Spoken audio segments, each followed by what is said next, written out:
Jadi apa?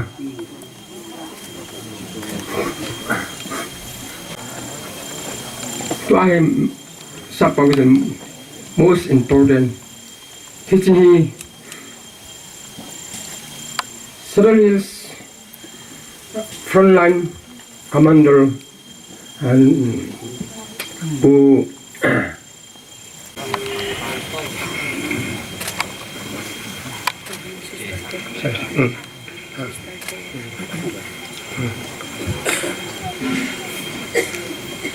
Don't different sister, please come and take some soup.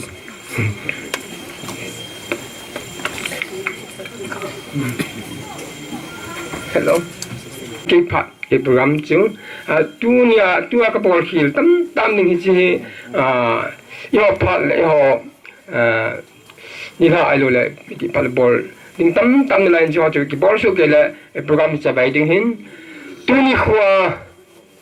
ông cái khom giống sẽ có mà cái gì nôm cho hết là năng bao ngày lúc giờ là thu tâm ta cần sẽ cái gì hiểu tâm ta mới thấy hi cái giờ sẽ bắt đầu mình này ngay đã mình cái bài tu ni cái công tin đó ale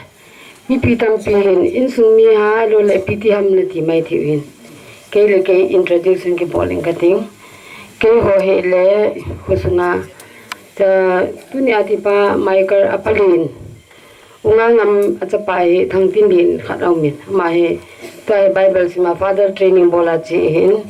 ama to hin ka pau ki zol hin ji achu nu le pa ka kisim hana ma jang cha le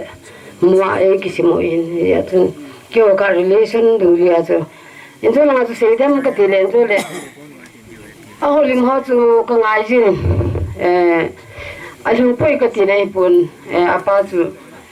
lungel ani thi ta pon thil tham ta sei jo ta pon ji chu ken jong ka het kham khama chi tu ni a Gl.Michael Letminlen ama pat no hi tham hat ka sei do lo li chu ka lung thim anom po in he za mau hi injuan apawin ne he thangin acha te number zo an ki het pon ni gup a hi ven cha te he pasal gup ani hin Christmas te le khun in sung al kalam ji win ama in ko chong lam te le pasal ngan hi win anu bo chu nu me hin ai wang a chu nem da jing we hin bon ada lam thep the dan no chu neu cha jing no chu apaw hin lam tang bai atia Christmas ki pana New Year ki pana ilam di ta lam ko la ko an ko wang lam di request an bol ji a lam ji hin anem the dan chu thep the dan mi yo si chun be ji the ta hin ko alaman hin ti le ma in sung hi mai cham asem ji win tung se le im ki bang hin uli naw jong phaphan jong in sung mi jong a he so ke hin a pau he le chom khat lai chun zu ni la lang len tham khat sa pau to re thei be pun tham ha na don jin tu wa ya sa te a ko na mang ping thai ta zu ngol ta a ji chu pem ti la sa te hin he no he pa ke song lang han in ke hon le kha ka sim diu ni khani ting le na in sunga hi officer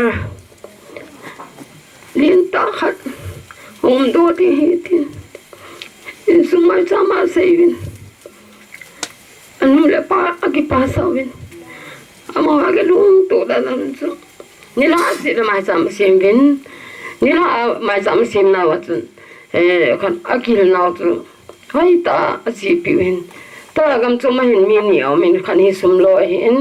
tu chung gal ong ki pat pat na chun in su meeting ani we apa wen boy cha te yo mi gate lang hi ta win hi chun ne le cha hol thi la em po win kin la sum ka sam pon nun la sum sang pon mi khat mi ni be hi sum do na chi di he ti a ko ase ya hele aulin pen pa hen lotri a ki la kha hele ki lo mi am dan he ja he aulin pen pa gam chu manum sai ji chun he o nang chin lang kana ma pen lang kin nang pan heling ka ting za le na ma dingin gam le nam hu dingin ke ma pang tang ka te te as ma ho ke vai ho mo hin he chi tu zi ya chun na na e kha ama am to poi ti chun status so che bet na hele lung khang hel lung si je aloi gulgam choma le khasim ho lo elo ala sum lo a chi hoin che cha te hoin alup lo danu le aphal lo danu an status a abangin alam na an sovin abangin achala break dance ball hong an sovin abangin football hita chang sia bung minute som ho ta bang 20 minutes ho ta bang achang sia football ta ki chip no so an sovin da ke le ka pawang chu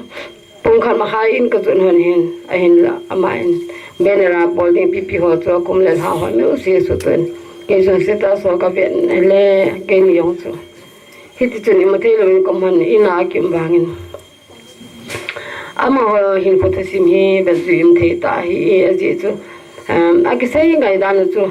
hilai an bel hi gungen nge hi jingka le guna din se jingka thi do ni na le din se he ti ta boy he anu win abai hom na bai boy nangin bu no ding nangin su su the ding na le to su the na le tin su the ding ti a chu ki bai hop ji wi hin au tho le adim ti sa ki bol chat ba le khasim ji he cham kha lai chun apa he ni la le zu kham jin le mon me nga khon le khasim the lo a za te ne pa ni la le kha ti ki sim da ham study room separate in lo to thib be be no min lung mo hi ni khan le officer te pa khat ne hi de hi ti ai ane tir khu ba sung mai cham na bol ba hi ta cha pan dong hi pin tha na ni ha zu angol hi ta ni je chun he thangin dong he thang le he kim dong he mi kita alam le ma sum be kan ni nom lo ni ko ta mo nga tu cha le cham po nga sum lo hana in che na sim hon hin cha te le kha sim sa hon in cha te ho dong hi a ki thu ai the bin ko sunga ding a ba dream thei ta in sung le cha te a hi bin chi ba ki pa pi in chi jun hi thio ka phun lo lo de chu ka nom pu in hi a chu ka hong din do hin chi te le ji Letminlen hi tao na ki tiong le Christmas la te carol le tiong le a bon cha te zao so ke ne u ling ya ko zao so ke hi a hon na ki tol ben tin hi ta ju hin ko man hin lan jong hi me pula pala ma ti ma them theu break dance ma ha thi ma thip nei za chum be ko ma bol thelu hiding aga gin mo he za la status an ta do ho chu ta te hon tu ni he ke ge la he le Pangmol la he ile wa pa na la Pangmol la ni ki pe nga ta ani ko mai he thi la jong hin ka pu na che wang ning boy pathang do chen nu nga nu boy anu a hoi lai ta thi ni chun salami dei tha di chan he zanan zo ama thi chu ka pu na be se di ka boy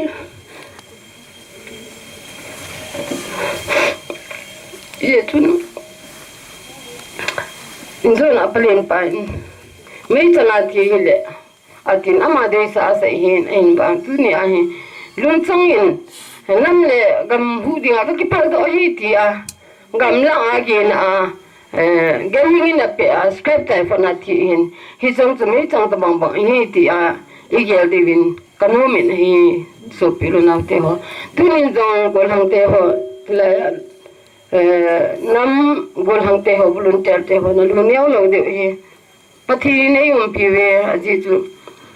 pamola jam hi jun an sina nu te khanin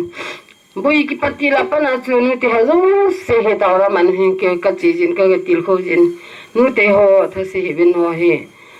front line hi we front line hi za chung chung ma hi bangkara ding ho se khu front line hi pui tau na pa ho zo hi front line hi we cha le ne the ne du cha pat palen se vin lam chai don di hi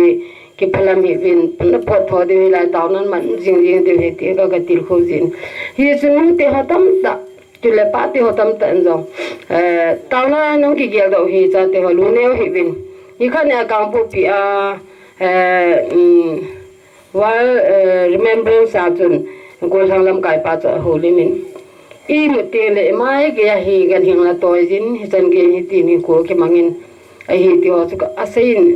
kana puna le en hi no ho nang tho se chuna to sa we de hin ahin la na thanop puma chi benatin na nuna pa en boy na chi lwa ko hi ta chi lo yong lo mai thi hi ahin tu ni hin kagam le kan ma hi ke ki pi do ka hin thasi the lu neu the ge poi nu te hon e tau kap jinge ti hi na su mi lo di da le na ho jong pathin sunga hin ko na man ti hi ai chu e mi te hi piti sei de ham isman na ta kha de jong au me I fel na ta kha de au me tam ta me a hin la I bol the lo per ka ni sorry to please ti ho se hi ha sa ven hi ye chu no ka long na gan thi ni ko ba ne ke na na ne ke tin to na le bai sorry ne ti wa le ne loi kha de sorry ti ale na ngai dam jin bin pathin ni ne I ta bang lu hang le san alo le aman na ngai cha ta khat ne ne chu please bai ne pi o lu se tan de nu te khai ni a khop bang khun ki hom bin lang khai ni chu a phai ti advertise kan bon ai poina mi hem chu tu ni hen idin manu he golaya le david thu sim chu ga ye la hele david chu pang ne cha khan hin a hin pathin thau nu changa hin abang golaya chu ga bet na hele ale na lin jing agal bon to ong ki bon on la kiloma kilom jing hin mi hem ten david cha son la dan cha ni te chun a hin la pathinin thau anu ji chun golaya chu akap thutan hi chi pha ne chun ga zo na changin hi bang a chun tunin jong idin mon hi manipur government in sipayong ama ho sipayong siang ma ho me chang lo so ma ho hin thang lo siang ma ho hin hi chu golaya sa ma chu lin zo ya ma chu la a body building se chu lin hin power ki ti yo si chu ta hi cmin ama ho me li te api hi ta hi chun e ho hi pan pi nei lo khavile khatmin jong kachelet ati ya khavin jong hoila mit mo la hol dem ti yong hin yesu ichi thei diu hang sang tai pan diu bangka na lai sewa pathena ge do diu hi poi ina hang tiang jong le na loi ho din ta na gel do vin lang pathena su mi lo diu hi pathene pan pi nai hi je ni khan ni le pathin pa sa le ga zo na chu david ga zo na chu ho hang chan diu he cha te ho tu na loi pau Letminlen no ho ko ma he loi le gol te ho no ho kangan si ta we ma ban I to di ho jo si ke dunia pan ke to do ta hi je sun no hong pon tho win ti ama no ta na nan gel do di hi a ji su no gol hang tha hat hang dong lai sap ten golden life ti chu na hang hoi lai ta ba na nu le pa chen na ding khunwa na ji na cha na tu na cha chen na ding ai lo wa le na gam na gu na hu na ba ni ho na phal do ba bangkara na mu khu khyon na kan pa za win ta na ngang kan sumil po we ti chu cha te hon ki sumil lo diu a hin la ki bol the sa na le ai lo wa da as hi ti chan ki nga ho jong lo hu lo na ki kap sap le ka ti te ti jo lung ge la mai the hi thong se ngai hi po hi je chun ahung lo chan ma chu ho dinga pha hi ahung wa le bai lo du ham to thalum lo sa tu li tha di we tai hi a chun pathinin e ho e pan pi de wa he pathin ni su mi lo de pathin ti lo chu ho dinga ilong wa pang ding bi he mi ta po de hi je chun India government jong Manipur government jong e ho langa pang lo he tai hi chu hi jong le lu neu he bin cha te ho nu te chu te le Reverend Pastor mitu sihin patina tauna annual tauna jitende imeu se tauna nu ki gel do hi tauna hi mei chang sang a jong ha jo a hi in he chun no ho tha se hi win ti a chu tu ne na loi pau Letminlen ama chan phatna le al su akipui danu akipui them dan ho se do lo kanop lo e ji a chu kang din do hen ding hin a de sa wal ja se hil se wal kha long le pathin le mi pin ngai da milam e se kha o san the o ma le lung thim ba kitchen hotel panu le ko ma le gp le khan to na e ne di win nó họ giống gì có mà công tao bên kia mà phát triển cho tàn thế cái vậyเนี่ยครับมินตัวกันหายใจแล้วก็ยังเห็นกี่พิงพองก็เห็นกำลังเบียดเสียจีนก็เห็นโอ้แมนวิ่งกูทูประธานเฮพวกนักศิลปินโนมินเอาแล้วลุงเสตังกันมั่มเอาแล้วลุงเสตังเงินที่กระชั้นนุ่นศิลปินยังเงิน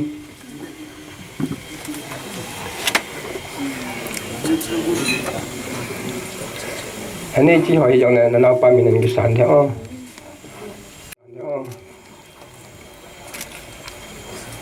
แล้วเกี่ยวกับอาจารย์ปีเทียมเราแล้วกินอันนี้ครับตัวกระตัสตันเป็นตังเงี้ยก็ไปชุดละผู้เตะเหตุเนี่ยเขาดิมหินมีนี่หินกันหินแหละผู้ตาตายขามาผู้ตาผู้นักเปียโนไม่ใช่แต่ผู้โง่itu Pangmol.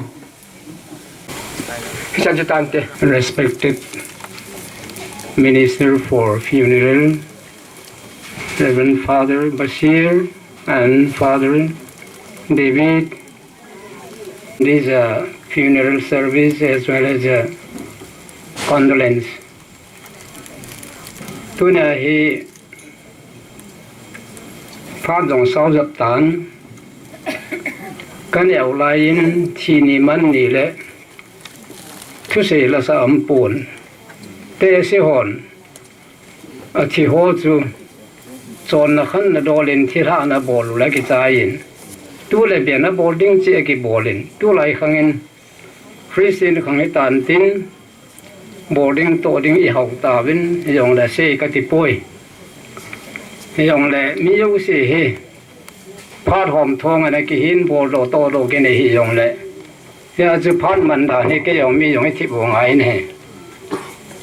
ตัวเนี่ยเฮลายาปูเตลาหกลิมดิฮีขายละดอลลาร์กิเสียเลยก็จะป่าอมเตโล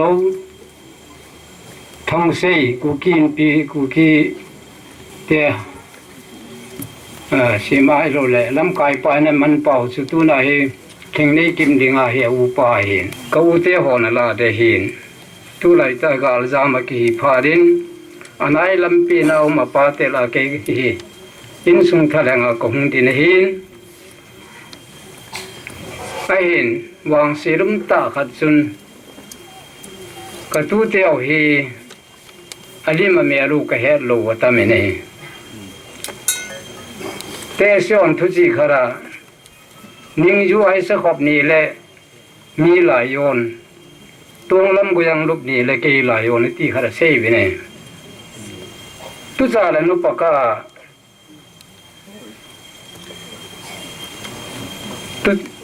ตุจาเลเบทิงจอลหาดังไอ้กิติขันเด็กเสียน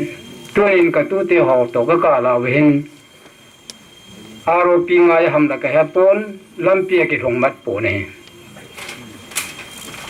กตูเตออนปูเตหอยากำบัมตีฮีเฮเบเสตปูวินัยเลยพะโมกัสเลนเฮจงละละตัวน่าจะอโลเทลว่าปูเตหินาจูอินซุงกันกุเตจูสิทะเลงกงดินหินวางพาวินตินหำพาวินหลังดำเทวินหลังปะเทนในหิงละลายหอนามาปูยินตินกตุปาอย่างเฮตัวน่าโลปาเล่นมินลินอย่างเฮลำกาตุยกาลากามูไม่เสียหินไอเฮวางินเกยตุลายโยนหิติจุกันเฮดโลเฮแต่จะเห็นตินอปูเตมินโมก็เฮวันตุเตมินโมหัมที่จูเกหกาลอมตันเตเนียวลายนอีปูเตนไอนุยปายนปูนหับขัดหัมขัดเอ็นปุยเป็นนเมเลปูนสเกยสนัมปูนดุมขัดกิปุยินปัสสาวะเลมงว่ามันกิปุยินอีปีโบลาจิจุกิโบลัมปูเตพัดเทนและวางปูนพิษนจุกิงไอจ่าเห็นอิสราเอลเตยงอันกิพิรว่าพัดเทนกิบูจะก็เป็นจงอาจ่าเตที่คนพัดเทบูจะไอสักจงบูที่คนพัดเทกิบูกิติฮมินปูเตพัดเทนจังลูกตูเตจะวางพอรู้เห็นเฮจนตุสานุปกาอีกวิจบนาวจูอินลำกิหอตูเฮปูเตนในฮีเบจงเลยตูเตดำเทวติเชเสจูปัจจุบันเห็นตัวนี้เกี่ยกาลจามก็เห็นพายาเกี่ยเวียงลุมมันตรีปุขยาเจียงก็เห็นตัวเฮ marjin khu pe ma gal jam ka hin apute ka hi ti ding jong ki phalam yom ka san ja cha jong ka san pute hin anu pate hin a sa lo ne the ding ka sam dol jong ka bol ju poi ka dim kang tu he ne le chun tunin talo golang Letminlen hi mi hemin achi na ding ani kho ki tip thei lo hen wanoi le sera calculator in even computer in even wanoi thil jo se nei su ke ta ve angka ya rum jong le tu lai chi nei ni kho thei su ke ve kum ya rung lung ding khu ni kho ho jong sim thei ta ve astrology hon chung lang thil su di jong heaven I lo scientist on minor geology dang na hon doi lei noi langau ling ki hoding jong sei thei bin chi na ding ni kho sei thei wanoi chi nom lo he ne ya to sap ten date keeps no calendar ti ju he ju ki sei na hin chi ni kho de ju sim tu na thei lo he te yin tu nin ka ngai lu ta ka tu te le chin sung mi ayam ki khom u le nau thi pa loi la gu ho le to khom pi ho le pu te han lang pa te han lang chu le heng la ko mi jong na bon sa win in sung mi te ai la pu te hin an ke hon ka tu te chung hin ima bol pi thei ka nei pu we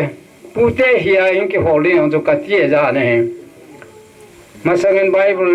sim ho Kolkata Serampura bible sim ho lu se ho khat reverend ordained minister sa hin cinema ga beru pharong ko ma cinema ga beru le aki mutu pu ina ma chung langa bel kani langa to hin noi langa gul hang ho hin interviewing here intermission here me yang wa pha chun aga beru wa le reverend puja movin ya chun to langa noi langa pan chun pu reverend ta ko lama lung hangin tu a chu reverend ki ko pha tham chi sini ma hol sung hin he lo ham ho win ai pu tin tu a he reverend ki ti pha rai pu sini ma hol sung he ti ma le Gazam peranu pate ka hiveti hi ki phun ha satan ka gelin ni he thi mo win lang ke yong se pai hon sam rifle ke man po wa kang bo pi se la hi hi ta hu patim jing ka hin mi ma chau pai ka nei poi ka tu te nei sit sung ko hom thing ko hom ma piang nei po win tu pa Letminlen lam ka tui ka la tham thei na hi poi nanu hi ka sung ko lo hen tun hal khat anu lang hal khat chan sei leng thing nei ki ni kanu pateo phal ling min pu hen anu nu min pu hen phal ling ling nei ki ma hen apa he thing nei kim pa he ke dinga ka u hen ka palin sa hen thing nei kim pa he ko ngam khule le hen anu he let thing hen let khulal hi len pen hi bana maula a hoi khuling hi che chanu len pen hin hoi khuling bana let khulal hin let khulal bana che thing nei kim he hin he chun tuna ka chanu win le in sung mi te hon I ma cha ne de ne hi beu yong leng na pu te ho pha ya ho loi chu ka hung do wa kang gar jam wa chu pu te ho hoi lai lai na chan na chu wa mo ti be chu kam chang ben kapute hong jam lo ve ti hoya nam na um tin ing veo la ki ho ga la mo ka lu ka ki pa de ve hen ai wangin to hi ama ho an cheng hi vin ki ho ga jam ka hi vin che ka chan mu in sunga thil su he tu te chunga hi lo hin ni pachan ni gal zo ni gol zo ni le thu sei bla sa an umin hi ta bang thi ni man ni le thu sei la sa ha in he chun tu nin when thi he su per gal jam per jong le ka tu pa lung hai mo hin na pute chunga na pute tam ta ko mo ve na chunga thili ma cha bol jo hi jong leng om na lai na da ha nen sunga na nu na pa chu le na u na nau te ho to hung ki gui job mat mat na wing ka te pa the ni dam nei pi u le chu le na a go le pai ho ko ma message sang kat ka sei nom chu ama hi tu na hi ho pa wa sei dinga chu thala thian mai pya thi yong le alam jot pere he pon le khasim pere pon hostel boarding am pere he pon gam noi la na tonga chi pere dal le nam hu dinga am pe la ya thi jin mi pa wa sei ra chu patriotic member khara la the tai ti chu zan le nam mena hero khara che hi tin mit pi hon alo na loi hon he ti chun lung mun an nei vil lang ama chu e ho denga jing e ho jing ni ko denga tu na chi ma sa hin ama bang bang ai ho jong panila jing na lai de bin ka hin ti mu vin he chan chu tu na chom cha pu pu te hi na sei ding a lom tam ta omin ni sat to ele pha da sau tai man ta ye vin he chan chu hin tin a chai na a kan yau la ya pu te ho pa te ho chun thi ni le thi to ma bol vin thi tom chu thim ki a hi thi lung chu mi pa hi a le lung la ya thim pu pa ran ha jo le thi lung ko ma pa na le tu lang cha da pasal sai da ki go la thim ki cho ya thi tom ki bola tu la ya kut ni le sa bu khu go lam ya sab ding ai pon thi tom nai bu vin chu ko li ki ti ho thi lung na pa na jong ki sa ba lai ta ho ki to la lấy to là cái to mà ngày hiện, ban mà là cái to là hiện, chứ chú thùng với tăng tôi mà mang cái sao đầu tiên là thi luôn cái bút đồ hiện này, chứ chú hiện tin tôi là xây dựng lòng tâm ta cái xây nó mà mình phá lên đi cô cái về này là tôi tâm xây tôi là nó chỉ là cái bụi thì cái kia rồi anh ấy cô tôi cái to là tôi xây dựng chú mình gọi là cái hiện, chứ chú xây kia làm là cái ngày đâm tin cả tu tem là lại chẳng xây phát hiện vàng là bộ viên tin gie phao chang phao bên Longdam thấy phát hiện bên tí rồi tại nào cái thế. Firstly, I convey my regards especially to funeral minister Father Bashir and Assistant Father Jin. Thank you so much for your concern and your care to the brave family. And then I will be converting into my own dialect. You please don't mind for that. He's just in các cái bài tôi ni tôi bảo Letminlen vàng xin na thì nó mình na ha sẽ lệ gần thì liền là gam cái mò phụ na hin nè tôi lệ tôi yo cảng Popi district na mò phụ na la có tôi làm cái họ hin sẽ area cái lối con na làm cái nên na lối pai volun tới lối minu mi pa họ hin na pua pi họ nên họ sa dấu sim kal sung dấu xịt tôi nên Yesus minin salam kan bol ni kaga gele nei le tu chung gal hium hin le tu ni hi chlai thi nai ki jaw thei lo ding hen wang sin kha le wang a cho kyang lam phela ko na langa ka hung do la lam pa la ki mo chi the the le chi din mun lai tai che a he to pa he khai ya ki jaw thei ti yang he wang sin kha le ba wang phan kha le hi ti hi tu ne kaga se no maintain tu tan ta to a ding do pa che ke da ka pa te hoi tan ama ngaza mang ja chu phone ka bola tu ni nang mi pa ne ilanga de pa te om na nang na sei de khiti hen ke pan ta chan ma ngai tan thuan ho de men ke yang chu lang khan na in su pu te ti ji wa chu chang khat chang ni la sei nge ta chu hung ding do ka hen kon khat chu tan mi sa ti kha ma chu ka hen na gam kai mi chu ke yang la ilanga kem jing thoi de chun tu le tu ai ma ke yang mod bunga ka pan sa da hen lam phela ko na galanga lang kizan to achalang kila kyum da na to ai mod ma kam le ai le ni khat ni bayan ya cha nu to hin hung cho kyang bayala ki to hi cho jel ko an ki to nei tiung na le hoyan chi hun na mo la hospital la mod bayala doctor la ka chin doctor panam ni kong ki no le yu na le ka chi re te hiti lo mai ti ding na ki gel lo hi cho ata ba se ra cho ale jani ai na hoi nuan kolin ai Letminlen cảng Popi ka gai ke tai ti phan ju ke le kan nei pe ani chen kan e cảng Popi ka hospital ka ga chen ei chab hospital ka lun na nu le pa nom chan ju ka khot je tha sa ji ti cho ai a so e pe le cham phan dam nei tai ta na kim pe in ong ki lun le senapiti ka gai ta en kan ga ne gol le am ta poi ki ti ei chi chu ama chung chang a tu chung a ki jai ai pe le tu na ka ga se nom chu तो पाले मिले ने कपा मिल लो हैं कई मिल लो डिंगा नु ला पानन से हैं ए गोलन की आईती रहना नुंगा होन इपिति मुरंग ti तो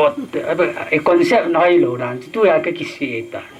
ai ले तिलंग जगह ला कपा मिल चल ला ता ai ले हिच चनल लान क्लास 11 12 सोल ए लेगेसी के ओ ना पन सनलम का काइन ประเทศลุงสินเลขากับตุเตนบอลเทสุเกเป็น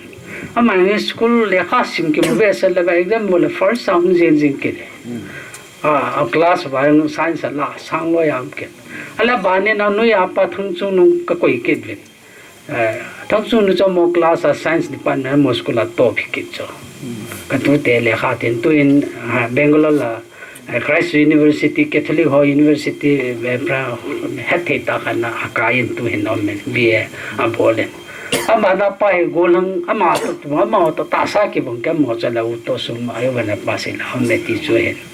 อันนี้ออนไลน์จุนินของตีนละบ่าวปัสใต้ปัสสาวะจุกกูลใจใต้ลิมก็กาบจะกินกันฟ้าเลยกันนู่นเลยก็ป้าก็แบบสันนิยามมาหมดเสียง่ายเว้ยเจ้าตัวเตยไอ้เว้ยอุนุขันเนี่ยนั่นเสียตาปะกี่มาตัวอีจาก็เสียเลยป้าเฮมีลุงแรงก็การแลคนละเสียจะบอกจะว่าลุงทิมสิเกลเลยฮิตบังดินมันนี่จนก็ตัวเตยอย่างนี้อาพัสุเกวินบอลดิ้งเนี่ยบอลดิ้งอินทีดิ้งเสียง่ายโลกแก่สู้แก่กันก็น่าก็ปีวินนั่นไม่ตั้งตาอย่างพาเลยทั้งจุนให้เห็นเล่นมันเล่นเสียง่ายโลกว่าสู้แก่จริงวะฮิตบังดินมันจูเนี่ยไอ้เรื่องตุนี่จันนั้นก็ตัวเดียวเห็นยูเลสาเบริเจ็บใครนี่เทลกูเทนบอลติงขัดใจกิจกิจโลกจ้ะकि पाम ताजे तबंग जो है ना ले आहा लाई ताजो बंग हा लाई ताजो इपित्या हित बंग दिन मनो मुतिले आई जो अनुगिन थेनुगिन जा के ले की ना लोडिंग की नो मो लोडिंग हे जे या जो तम ता से ना का से नो जो बाइबल ला फर्स्ट कोरिन्थ जो ना ले पीसीएम पोलिन कोरिन्थ मिते हेंगा ले खातन मे मा को ना थीना हे थीना खबे मन मे मा को ना खबे मा थोके नाम दे हे तिचा हे जो तू न्याय थे पाव ले मिन ही तू न्याय थी बनी खल ले थोके ना जो मु थो ले सिना मे मिन थिल तम ता के पेल थे जा के पेल थे लुका च थी ना वाने ले सिना हाथ पे ना चुनु पे ना कोई मन थी ना पे हे जो चुलुंग ही ती तू ना का गा से नो चले हे जो बंगा चु हे जी थोके ना नि खुती ले मेम नो सा खले तो त नाम की दे दे जो हेब्रू ले खा चवेत के ना हे जो की माई तो पीरा मी ते की सु के है या जो तू न्याले से ना ये तो फट मन ये बोल फट मन जो जी तू त नि तिंग ले एक किसान जो है ती पा जो तू ना हेब्रू ले खजी पा असे ना जो का से दो के नो में चले तो का से नो जो थुइल पा छो छो तेंगे थुइल पा जो नि पिसा आथि होस आहि होस सांगे ने थि हो नो मस जो भेति जो एपिजा से हम आहिंग न लाय होन गन गिमगन थेने लुंगन थेना काला एपी का तिरम ता निति न लुंगदोंग आहि होके अथियोनि छेजु हेतलो नोम ता के चो लेता या तुनि लेमिलेन हे मेमे ना चु कुम सोमनि तुनि कुम सोमनि ल तुमले लगु अलिनिया थी सो बाय सोमनि ल तुमले लगु के तो जना थी हैप्पी नि खुतोन का गा गेले नै ले सोमनि ल तुम के त्यो हे मे मारा एकदम लाइ ता खन सो हे मी तेसी हो थियङ न अफा ताचो ति मी पी के हो ना के जो सपंग थियङ ल त माचो खोहे लोलाई सपंग कि थियङ चु ngaine na kha chu me khangdong golang nung tha lai tong thi ba pu nan man so me ke yang chu mi ha ka le emotional lut le ki kai so ai ta bang je ya chu mi ha ka ha ba nom ji lo hen tunin ka ge le ne le khana ka to pa hi mang cha na gin ngain ama hin thang chu golang di nga ti no me ta bon chen ke ne ta ki tho te ta ga gel la tunin au te ni le au pa la nau te ni gam na ngam te i pian gel dam ti ka ga gel na la nau te ni a long masala ne te thumo ka pu mal hi so ata chu ki tun ka la ka vet na ke hit bang chu he yang le hi chi vet la chu pha chum ne a pha chum pin ne chu a hing na lai so pion i zo chan na chu pathin lung na lo ba ni khal le thu ta na hu ni tin le chung thu ki the ki se na de nga chu parallel so chan na lam pi ka hun ding nan ti pa ji ho sa du hi ti tu na ga ga se do no me hin sangai kot gambi kom lain ki dam ta khat chu pi ham le marama hi makhana magari hung accident jo bas hung accident mi som na khan ham hum thi char he jo wa chu asam rifle khat changai ko no hung jaw si pa chu ke ka naw te chu ama chu batle na si opan si the pen angai lut pen hi ale football and pe sector competition asam rifle india he chi competition na chu amo sector in champion an la he jo wa chu man ki jon thala ki pen lo la gol thumba ko be chu ai ra cho sapan se singala he jo football player yo se chu thani macham no suti nang na chi ru he ti ไอ้จิดิมาปุลาคนนักกิปาตาลอยหุ่งบาสังลอยเกนอะไรเลยบลูฮีเกนตลาหุ่งลอยตาจงกันว่าบันไอ้นั่นเนี่ยวังอโมสิบาสังตัวอะไรบาสัตว์ความเปียฟุตบอลเปียบุความปีตาปังจูลำกอมาอามาจูมาจัดที่โลอามาจูโมลิมลาจูจ้าวจูไอ้เล่สุกนุกำไก่ละสังไอ้กอดเอรารามิธีนะมิตรมิเปรสไอ้ขังท่าจะมาจุกุมสมนิเลดีส่วนนิลังอาเบ็ดนั่นไล่จูอัปนัลโลเตรียมโลสิวปาตาหุงอาสเปปาโลยังอามันบุอาลานตุยบุหินังเปียงละอามันปนัลลาจูสิวปาเห็นจันเกียจูไงลุนัดไอ้จุดปีนขันดอนไล่ท่าไล่มีหอมทอไล่ตาขัดจูตุนักตัวบาเล่นมินเลยยังฮิตตะบังเดินมันไล่ตาทีก็เกล้าเลยหลังขัดนาดิงาจูนัวปาดิงาจูก็ยังเล่สิจุงอาทีน่าอิสกุปิเทียกับปุ่นป่วยเตียงจะไม่อยู่เกดิจูกับปุ่นสู้แกกันไล่น่สู้แกยังเลยนี่ขัดเล็บเปลี่ยนเทโลทีน่าแกอังกัดซีดิ้งไอ้ตีป้าจูโย่เฮ้ยจีบมาสังอาจิตีก็กี่กดดันตีป้าเฮ้ยตุนยาดาละห้องเกี่ยวกับไอ้หมอปุ่นเอาทุบปีเฮ้ยจีกี่ไม้ตัวปีเรื่องอะไรกี่มุนตินละก็กี่ไม้ตัวปีน่ะเฮ้ยก็จุ่มดำอะไรละก็ไม้เลยดำตีป้าอยู่เฮ้ยเอาทุบปีเนี่ยที่ตุนยากินก็กาเสดโนเมนอายุเองก็ป้านันเสตันก็เป็นเอวินอันนี้จะน่าสุดตาบาเสดาพูดเองนะยาใครปันปีน่ะกี่ทุบปีน่ะปีตันตาบอดเห็นจุนะพูดเองอินเชนตังกิโลนี่เลยกูวังกิลัสัมไอ้จงจนนะตุเล่ตัวจุยังกาซัมตัวมึงกี่จุอิลำก็ไล่อินวางจุฮิตตะบังดินมันไล่ตาคิวมิจุฮิตตะบังดินมันไอ้คิวมิจุเดย์บังดินนะมันจ้างกี่ลำก็ลังอาสวปิวเล่นอาหงเดียวก็มาหงเทตะปุยตุไล่บันเจนไอ้อาจุปีนู้ตัวก็เกี่ยวตุเล่ตัวไอ้นี่นะสุนกินละไอ้เทคำมินติจุนั่นละจุปูนขัดจุก็สิบปีนั้นตัวนี้จุนพูดเห็นนะเตะเสียวันอาเกงทำอะไรสักเกงอาไข่ปาวางจุอาจ้าขัดจุกันจอเนี่ยนังอาวังกี่คนคนลาจุกี่ก็อีปีแต่สกินก็บ่เลยอามาจุงอาชิจูตัวนักกันบ่เลยอาใจนั่นละมาตั้มตาเยาตั้มตาเสียดิ้งตั้มตามินก็เสียนุ่มตะปูอามาเฮกับป้าตัวกับป้ามินโลหินจุงจุนกับป้าตัวเฮลเฮลากิโลกิทินสายยังอีปีปียังเลยรักไอ้เฮจิจูกับป้าตุเจนนากิโล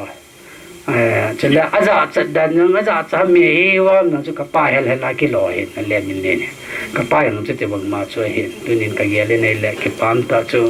ก็โอ้ยลิงยังก็กิมุตุลามายังฟรอนไลน์ใจงั้นพอปีฟรอนไลน์ลังเอามิจูสิโมลอยเห็นนะมายังหงลุงเห็นลังอ้ำจะสิกับปันกับป้าเตยังคันเลนี่เอาหงเห็นแกเลยกันในปียังกังกันในปีบางให้ลำมาแกนี่จะเลยหมดบุญเอาเกี่ยวกับแกกิมฮีแกนู่อยากจะได้เห็น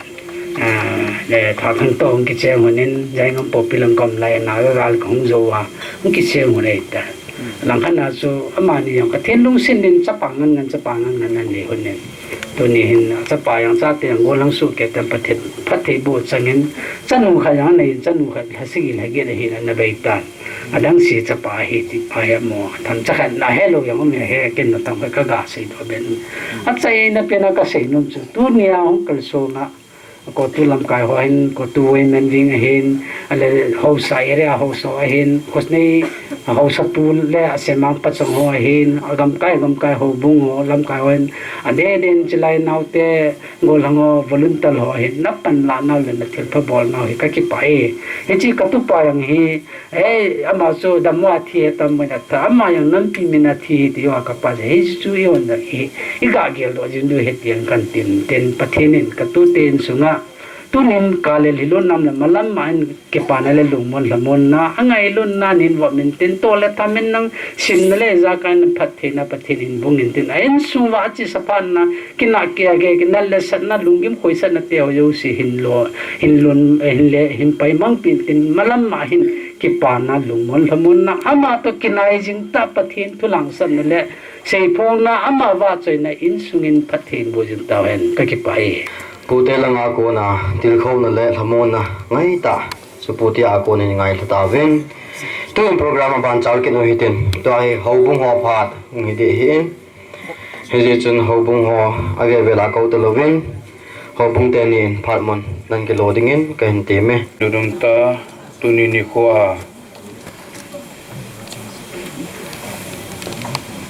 มิชินคุจินนี่จงเละเกี่ยขนาดดิ่งอิตุเปาไอโลเลโกลเปาอินาวเปาไมเคิลเลดมินเลนลงดำสาอุบที่ดิ่ง phát phá phát nói ai piwa ama sapen penin patin thang wa no man lang sele tu ni kwa kin na tim puai pan piu para besilahin para jin sahin sele pawai le video ket kis puhin no chunga jong atum ben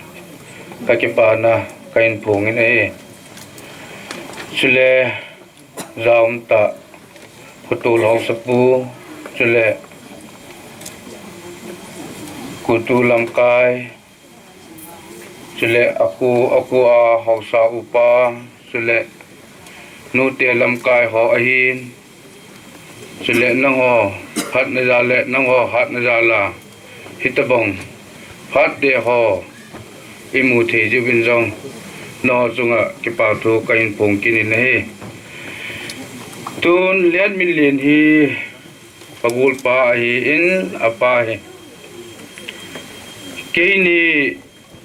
hin khumanda ni gul pa hi newa patna ni ki bo ma hi jin ama cha yong si cha da na ka ngai tu in ai le kapuna mama jing hi ya chu tu na ki holim da ta nge ka kiti ai kanu kapa chinin jong hitan ge hin lai na na yang chu ka nei pu ka gol pa chapa Letminlen wang ka pu na dani akidam tu ni aji chu hobung sunga ima ki ole lam kai neo khat aki tu ji chun Letminlen hi chapang sei ngai ta a hi amai hui na hung kaya yong lamai enjoy na puti on ase ma bang chun smart that kitup chat hung ji hui kai na lama yong to ding boarding ma yong le akam chang ngai nu ma me mai o ken kaniko ji nei ka tu pa ye chen le men ko khoi ka tia le hoyo he pu ati te hoi la yong le hoyo he pu ati o hi Letminlen he ka su mil te lo e mai sol na yong ka dai ti na yong chu ka he ka hi la yin ke yong ka sa sam le wangin kum thum lang ta bong ki joma ka hin pu ai wangin kain po ain hicha kusunga hi kaga ba na Letminlen hi than do la azawe ti hi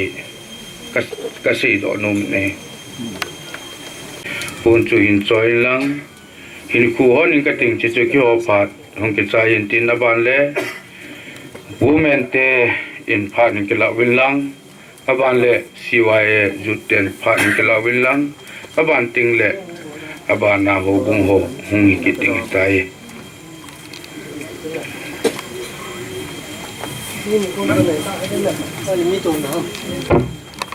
cái thứ moment in dòng có ngày lụn đầu lệ có ngày lụn đầu lệ có khu tu là già lu viên pun kang tum pun he kain khu di hin chi chu ki ho phat chai na tan te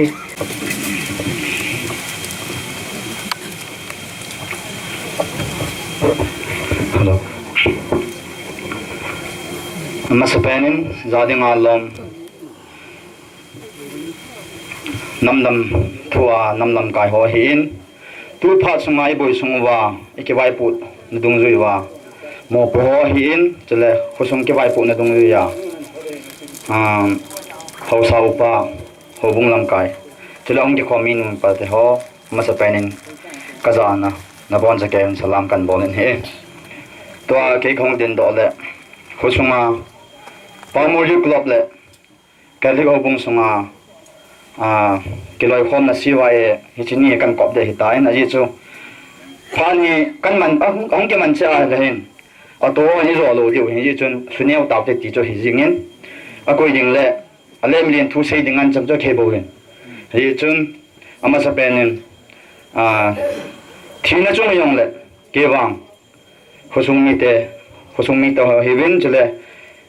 hobung mi te ho ikili sa wa nga ya kati he tunya ikalo diu he ikili sa diu he epizinam tile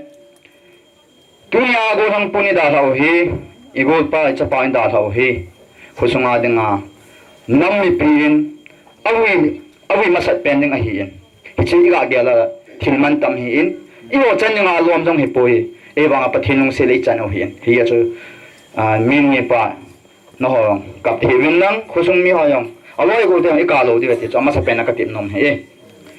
apana thu hi tam tan se tang kin apana thu se ta pung ka ting ken ka se non pen chu ama thi na hi ya se yong la han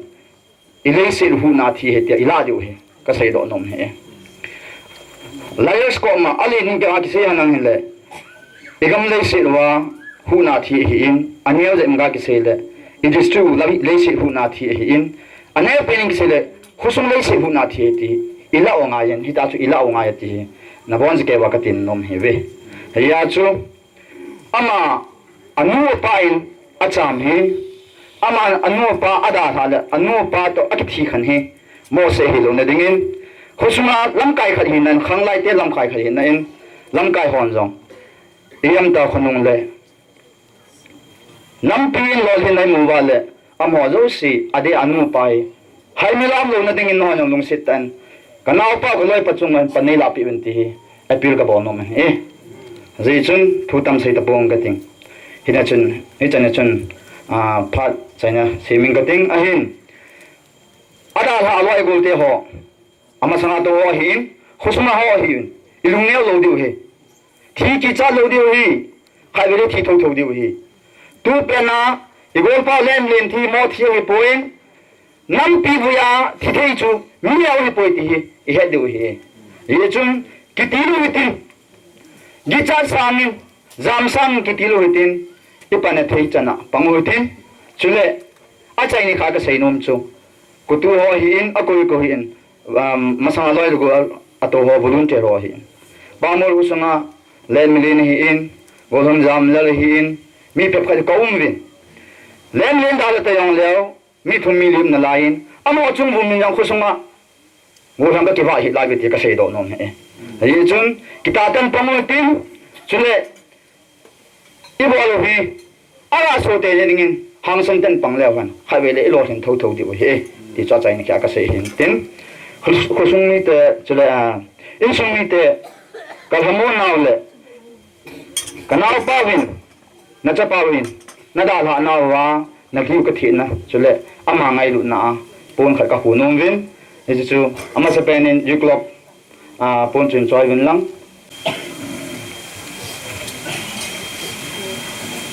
chule hi chi hi ho thu do la nga go long hon ka vi go bunga siwa ya te hi chi ka ngai lu na ba sa na ka hu hi ji chun in sumi ti adingen tausing hoitin pathinin lungmuna pi uwa chule pathinin inam piu ilorhin sa na ding win taunan kigel do to kigel kitaw pi so ke hoite ti cha chain kha ka se hintin chaba khin se khil se wal male ningai da man ke pha chan chutan pe ka ke pa mai pau op thei dinga ka hung pan thei ji rin ka ke pa win kum chapang cha ki lai ji win in sumi te lungmun na ding thugel la gel ki sai the hi zong le loi le pai zong atam zo hi mun chom gam choma ma hi win hi zong le sum le pai pi pi zong le ka zo kham kham win ka hin dong khom win dunia zong hi ka loi ho to hi chi kan ka loi te ni zong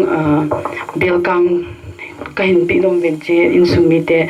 mela ki chin ding chile thana in pun zong ka hin hupi no me loi de nin te hin choi do an te ki ho phan de te 2000 SVS 2018 batch me na ka hin hu de ki ho phan he chan choi de te ki samun tu the dinga buina to e chum khenwa i pau pu thin thangwa na kan pi in chitolon chun tu ni ni hu a agam le si na dinga hang san ta panga chapa Letminlen Longdamsa thana chomcha hulim ding kanomin italon chun aloi pau thana kina ungkal sunga kanam sipai te hojo siu ka ngai lu nau chi bai kan pio he talon chun gal tu sim khat ka se nomin ka puin tu sim khat na season beauties te in India gam sunga tu pha lai win ichi sulam ga ma khara sum ku Japan ten na sata e tek lai chun panzu nai ta ko in chapa Letminlen go lang hang san hi in itabanga agama nama dinga aphat an pia tuni ni khon hem le thelen thin I pin thiong le anat ki pat na hi adiu ti pu na ko na hi in tuni jing kan chairman pa in e o ki pat na taw na naman de ti chun kami hi lung chu na ka sa dan dan chu ke mo chiang lo ko ka sa lo mi ha de chiang lo ko ka sa a ching thiam thiam la angaya chi da na ka gyal chu chapang khang tha ki ti le na ka thi san chung kal jiang chu a de agam le si na dinga chapang khang tha ki ti le ka thi san chung kal jiang hi ke ong hi ka subject da lan da ka gal kai pai pai ta en gam sungai hi thing noi mi anam pu in ke ne ki ti hi atu si ma ki se zap zap jin more langa ai bang koi ma mu kham pon ye chun thingla ma chen ki ye chun na go on len taxi ma don jiu chu na ka sa ji dan dan chu ya chu ke ong i phat khat hin itia sipai yong pan lo de chi India gam hu na chu pan ngai lo I pan bon pan le thing no pan de hi pasal hi le igami nama dinga kunung tiang le izani namin lungmung samunga pathin hu na dinga bu ki sa lungim dehin ihim na pi dehin chi tolok de chat na mai maya sipai pan lo de ti chu ki ma kan ki gel tha nai chu agama chu thing noi miam lo ya chu khat ve som git le bu som git le segida som git le gup dam CLO Children Liberation Army ho na ni kelon ni muthim jin ni ahi leng long le tabanga ni ko hoi ta ap wa pathi tang wa un hi amasan zading dol unang ke khom ko tu hian lang chan committee chairman ka hin ateng le ka to khom pi len phok area protection committee member ho jong khong win ama ho chun din nom na chi wa in din pi le parliamente LPC lamkai ho tuna program mi hem sa lewang songpol bo ma hung di hin kin kha na ka chi je wa ka za phat wa ki ho jong nam hu dinga lem hung thang hu dinga lamkai kha na in tun ji chun mi mo hi jong lewang tuna abi pa hi ki ho mi da na ka la the hi ya chu black shirt puma songpol bom to ko bom puma hung talowa ka to pha je wa nam sapai khat thi su kho thidana ka gel je wa kong chok lu jeng he ya su ka ki lo he e ha the mo bin tuna se nom pi pen chu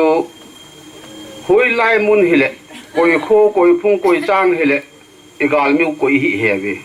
ye chi na che wa tin diu he lem hong thang jong 13 14 time attack e ki bolwen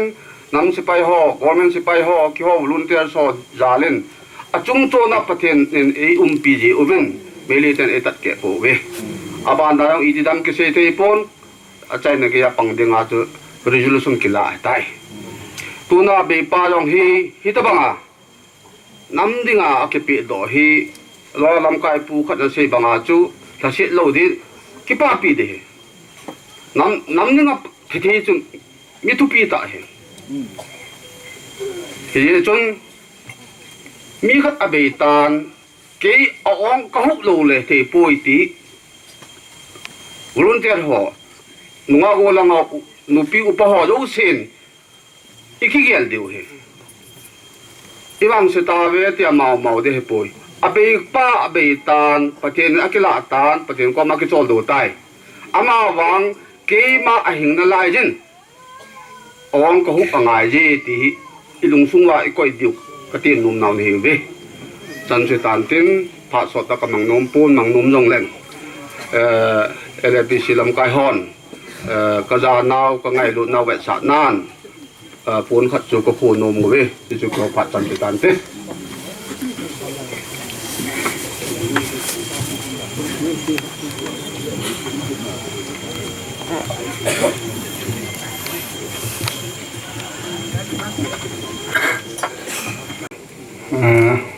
bộ bị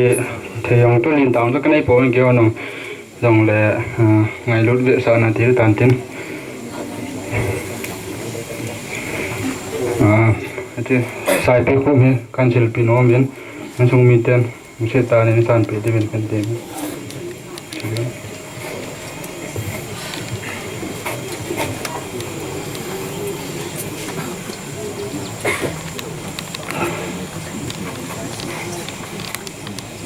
anh sa mail alom lo kursin ti in cái hòn rong cái lối bao tu lệ bà đi cái đi ngã cậu lòng ấy in xung quanh khách chỉ lo ha cho lối để bay ta bằng tâm rồi cái gì cái gì gặp gì hơn hiện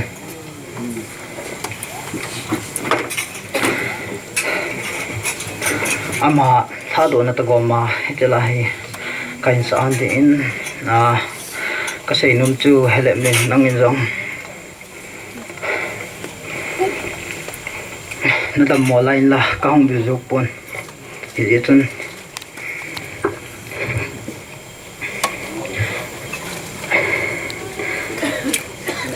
pi thei nei hi ong leng hitla hi kain sa ni nang man rong na nam na hin ngai jing tan ji kain tim hi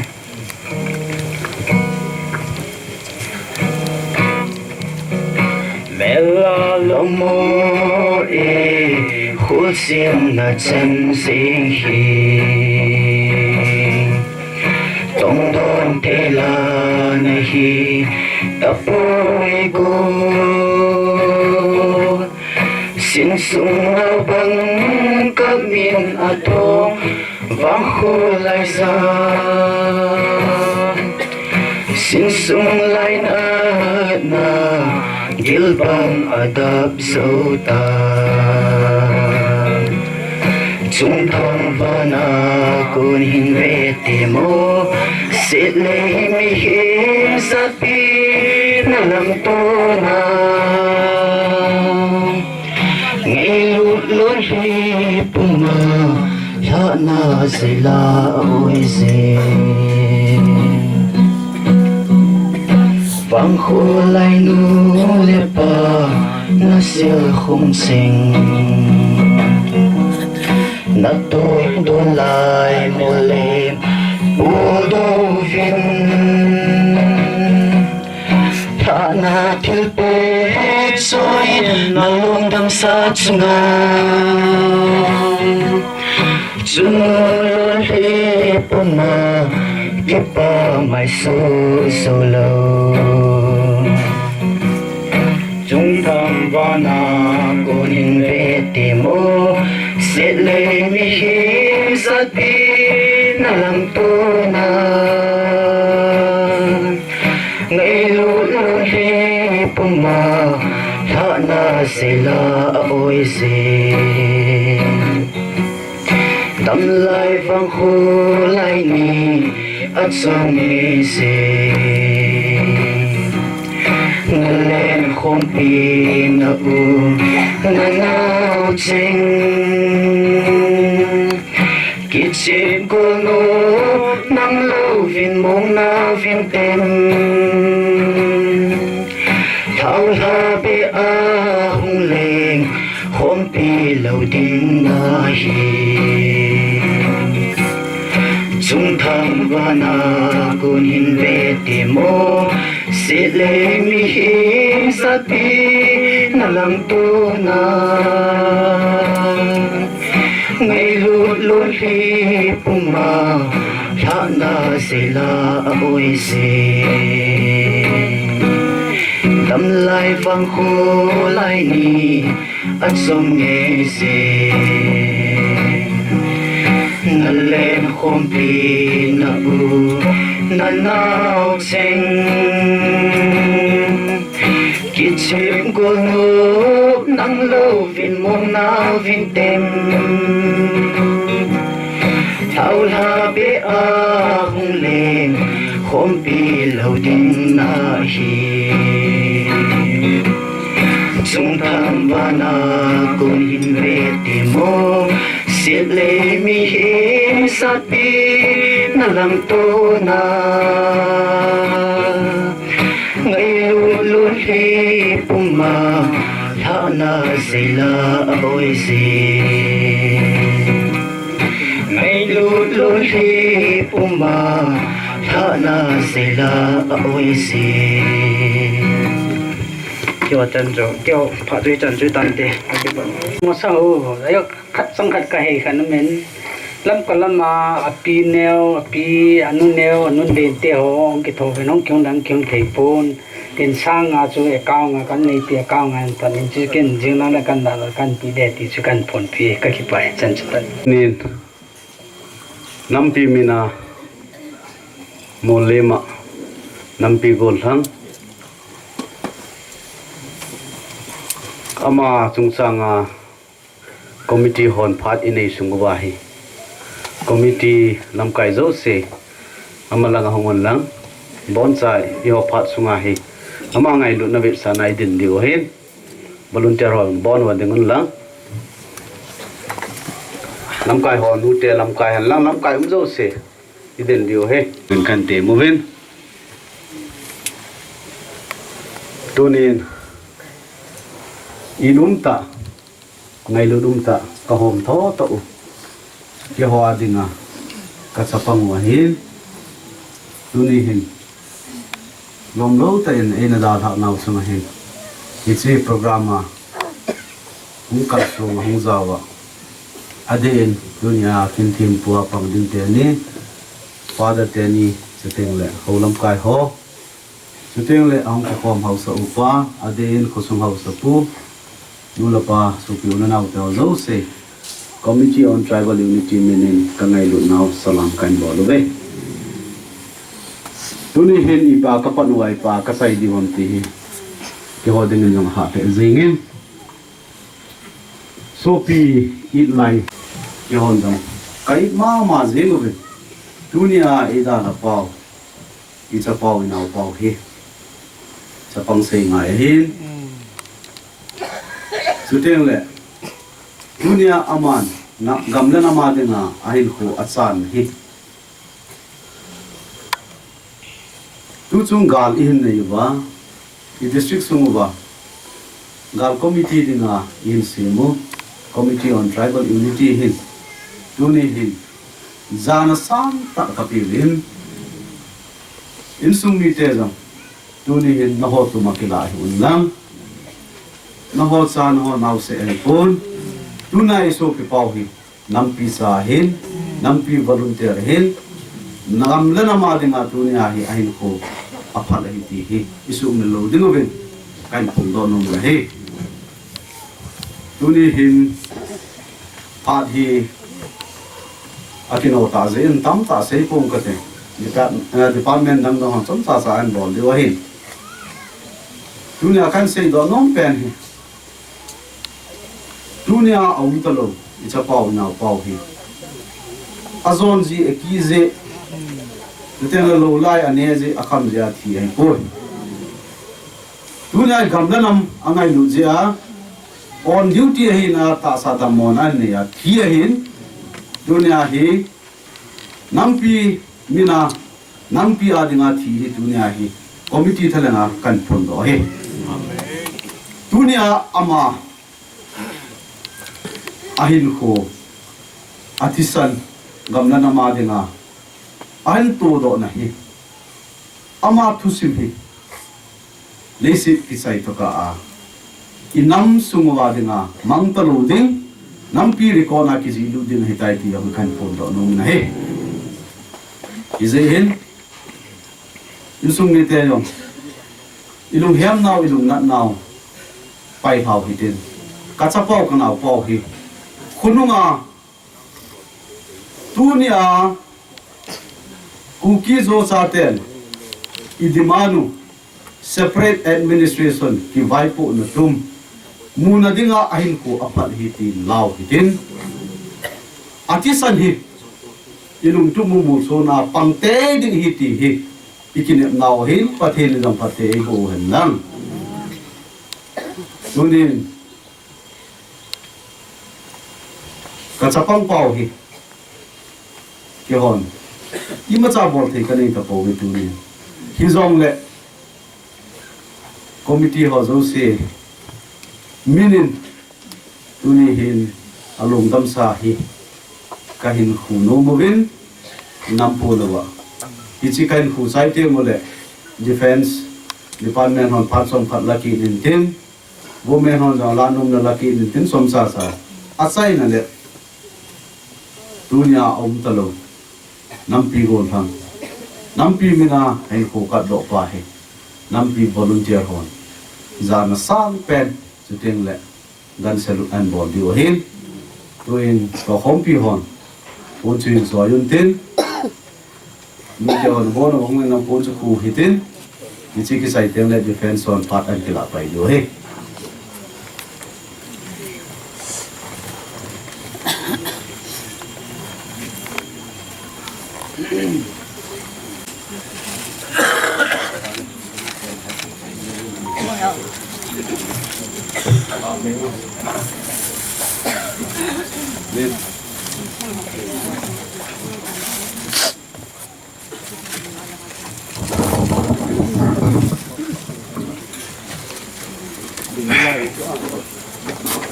Amasan Pangmol Letminlen Haokip Ain sungi api apu kazana kahin pe dunia pakai aja sabum da samgya kilom hozo si jong kazana kapi in chule dunia talo aloi ho lampia dinga volunteer hong ki pedo ho mudo si jong kazana kahin pe igamle inamu gamsum gal kwe lawai hin nei phadagin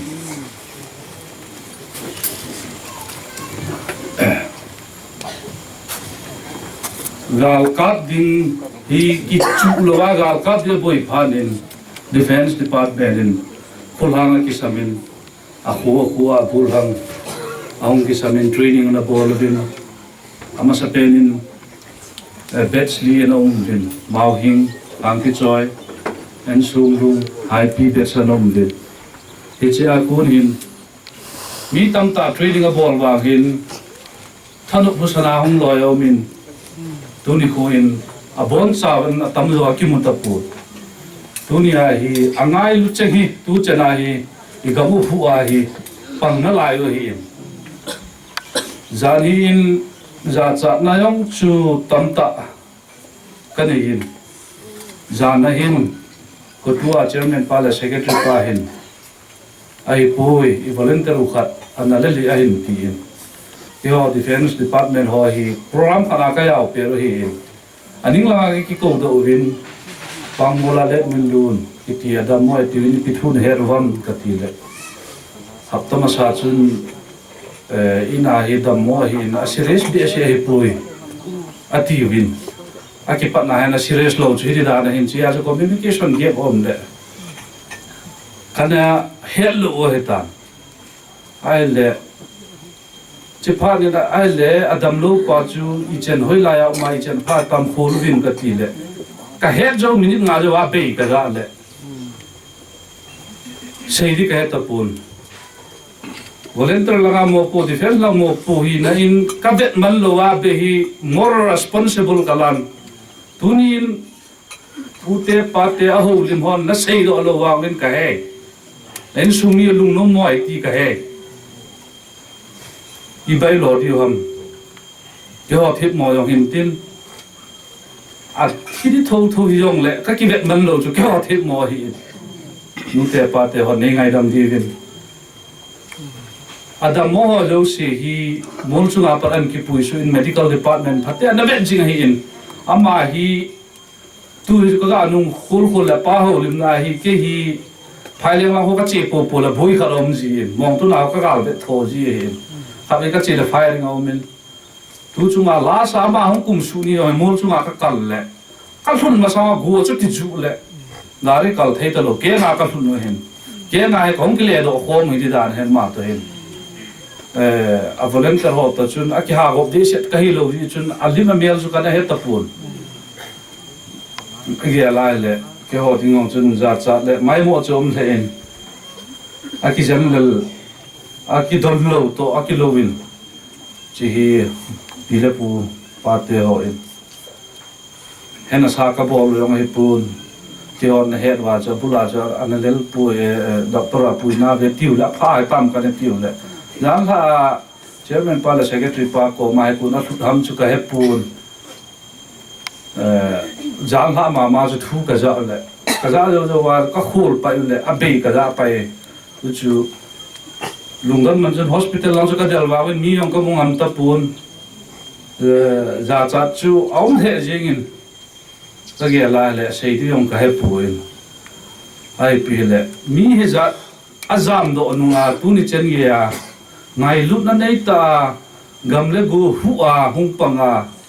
email ma te vin ei bol na ho i vet na he le tu ni ko hin i so piu tam ta hin i gen thei na phanga ling lo lai hai gu ya hai gi do he ta gam le go yong kai pui i so pi i ji i cha te ho akewa ahong ki sulha min ki chipa bo ka vet le ke wa hi chi gam sunga so di hi dunia gol ha hoin gam la go yong hu na vin te yong la hu hi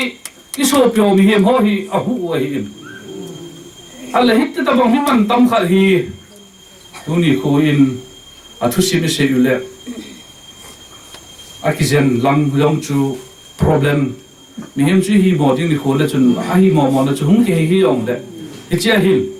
ha sam na a be sui ho ha sam na kha om chu bp in vai no hi a sei nom lo wangin ka he su ke yin i vai lo di hom nei ngai dam di ho hi ma yin tu ni ko hin ka su pau ka loi pau hi za cha to mai mo to zum to gam tin ka ge la le sei di yong su ka he pun a hin la i gamu hu dinga organize hung ki bola tu chen ge a pang la a tu chen ge a pang den ho he ngai lu mo mong la mi khat mi pa mai ta khat thi hi a zam do ho mi za khat thi sa ka kyo dinga i du mi nam pi dinga i du na ge la hi le a pa mai mong mong en i tham khat se ya i ma them lo wa thi dan en jong om ni a thi na ru ko chu scrap tai for he pi ki la pam mo na hi kalung thimin ke le ke ka ki pi win ka department lo ka ki pi win ai la ha the jing ai tu ni ko a loi bol chen a hin nu pa pi le pu hot ka hin le nau a hi jong le i bai lo di hom nei ngai dam ti oi in tu jong dam sei ta pung ka tin lo hin le ji tha sam ji a chu i kha hi jong le government ki vai hom na hele more responsible ki la ki hiding cho hi yengin ingai lu so ke vin i so ke vin thu dong tam sei ta bong ka ting a chai na in Letminlen la se hi in loi bol chengen nang ma to ban tong di dong tam ta ang ki se do in tin khu sung hen langgam sung he yong le igam le go isopi ibu inu ipa isopi nu me ho ithisan wa kharom chena hu jing di he ka ki pa nau pau e zana dan san ka ki di hin tu na man pha nu la pai din pen ko dal hang sen bol hang Letminlen tu ne nama dinga atop na achai ni chinap ko ang kalsunga pholam kai chang hen hau sa pa chang hen ting le nung langa tu ni minister ai pan before the ten ni hen ko to lam kai chang hen chule ngai long ke khom jo se volunteer ho jo se thalangen kangai lu naw le kaza naw na bon savin salam kan bon le tu ni gel tha lo din mon eto naw chung hen ka ngai to le ase ji jong ka hepon ai pi yang le ka hol ma sangen tu nen nama dinga anakal song masa inaw pa gol hang Letminlen Lhahdoh na ka ngai lut na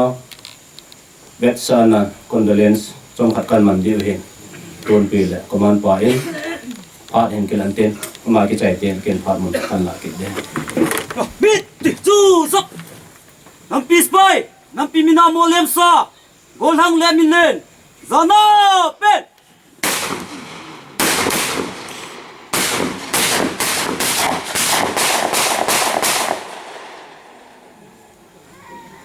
nam pi spy nam pi mina mo lemsa gol hang Letminlen zana ngon prosok sulusa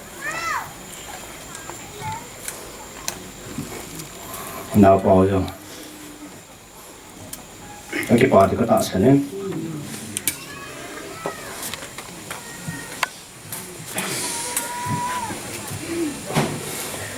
ít chuyện một thế bao cho nó sẽ số cái tao thêm nào Letminlen he cái kia lên rằng là chuyện Adam một chúng sang thu ông cái gì nữa chuyện một thế làm cái là ngà nào niệm cho chuyện ô tao bằng thùng tai nào bao chú bảy tới km chú cả đăng cái này xây dựng mà dùng cái pôn cái cho chuyện kiến dùng hi dùng lệ muốn nó chịu lệ nó chịu dùng cái tổ tàu thì tiệt chú kiến dùng cả mỗi vài thằng gì này rằng phải phân giống xây thì số lệ cái xây tham tôi chung ít điểm hồ he cái này tổ diễn gian thà ta kêu bông mất sắt pen chút thiên đăng hiệp bồi tu nên hàng sào bao trong một bên lắm cái chân trong một bên tu nên nào Letminlen he mi phá he igam su le thang su và athi dâu se he adon han lang lâu nghe han lang ko he jong le athi ni ko le se pha lo he ai tu na Letminlen he ki se pha he pon a hi na se na ta tu na I ma sao ne lo mi pao lo he ma he a to na ke tup se la to tu ne aloi gol dong jong le ko ma ki na pi lo he a ki lung no pi yong a ki lung no mo pi yong ko ma sao lo he na te ho he a to hom pi ho he ja tu ne a ma he ka po na na chu chi chu he tu na gal ha ga hen nam ngai lo hen agam le anama dinga pat Allah pa he tu ni ka I noi ke ho ama tabong he ka de hen ama tabong he ama ne da he jong le pathen tha be e ho adinga ama tabong bong e pe de he ka kin na oi mai jingen tu nên nào Letminlen he gian hạ chun aki kia lên mi him hi ise na awanga ihin laya ihin danen ngai lut na me le put sa hen tu nen inaw pau he junne lo ne an hi le ke ong lai ka holim lo de ka za pana kalung thim no mo dan chu cha he alim hi ka hol hen alim hi ka holen naw te o khani hung pen alim ka ven eti chun ti se dham kalung thim chu athi dan chu kalung thai lo thenga se dina ya tun la he enjoy defense langa security pa holen lam kai ho he ki wai mo pu te tun la he ken ka se nom chu tu nang ki khom ma zo se ko ma ka se nom chu volunteer ho he kadam mo te on e boy pi dum lo e kho sa dum lo inu na ko na ka chi wa thil zo se ne ding cha ding lo se lam ka ne ngai to pi na ve a him kadam mo te mo le e sa de e boy pi de lo ya tu ni chan ge to e tu na na le ni da tha he e ho ding a lesson he tu a jong don lo an ni koi wa le ama nung zui de tam ta ko mo cao na mun khu thâu cao hạt na mun cho apo na pen ju gan hình en ape na ko na ama he be hi ki ti na igele za sa do min a hen tu nen naw Letminlen he chi hi ken jong kanamu he kanamu ki tele tu ma sang jong gam ki pai kanamin a hen naw te ho mol chung la hong ki koi ya pa chun kalung them hi a ki pa pon ipi jong le anu ni han lang ki pa ni jong le ki pa khom ding le gen thei khom ding ti in kana talin kana kal jana ke ong hi kang kal za wa kai mu cho i mu na thei lo he cha naw te ho ai mu he ni ko khat le wa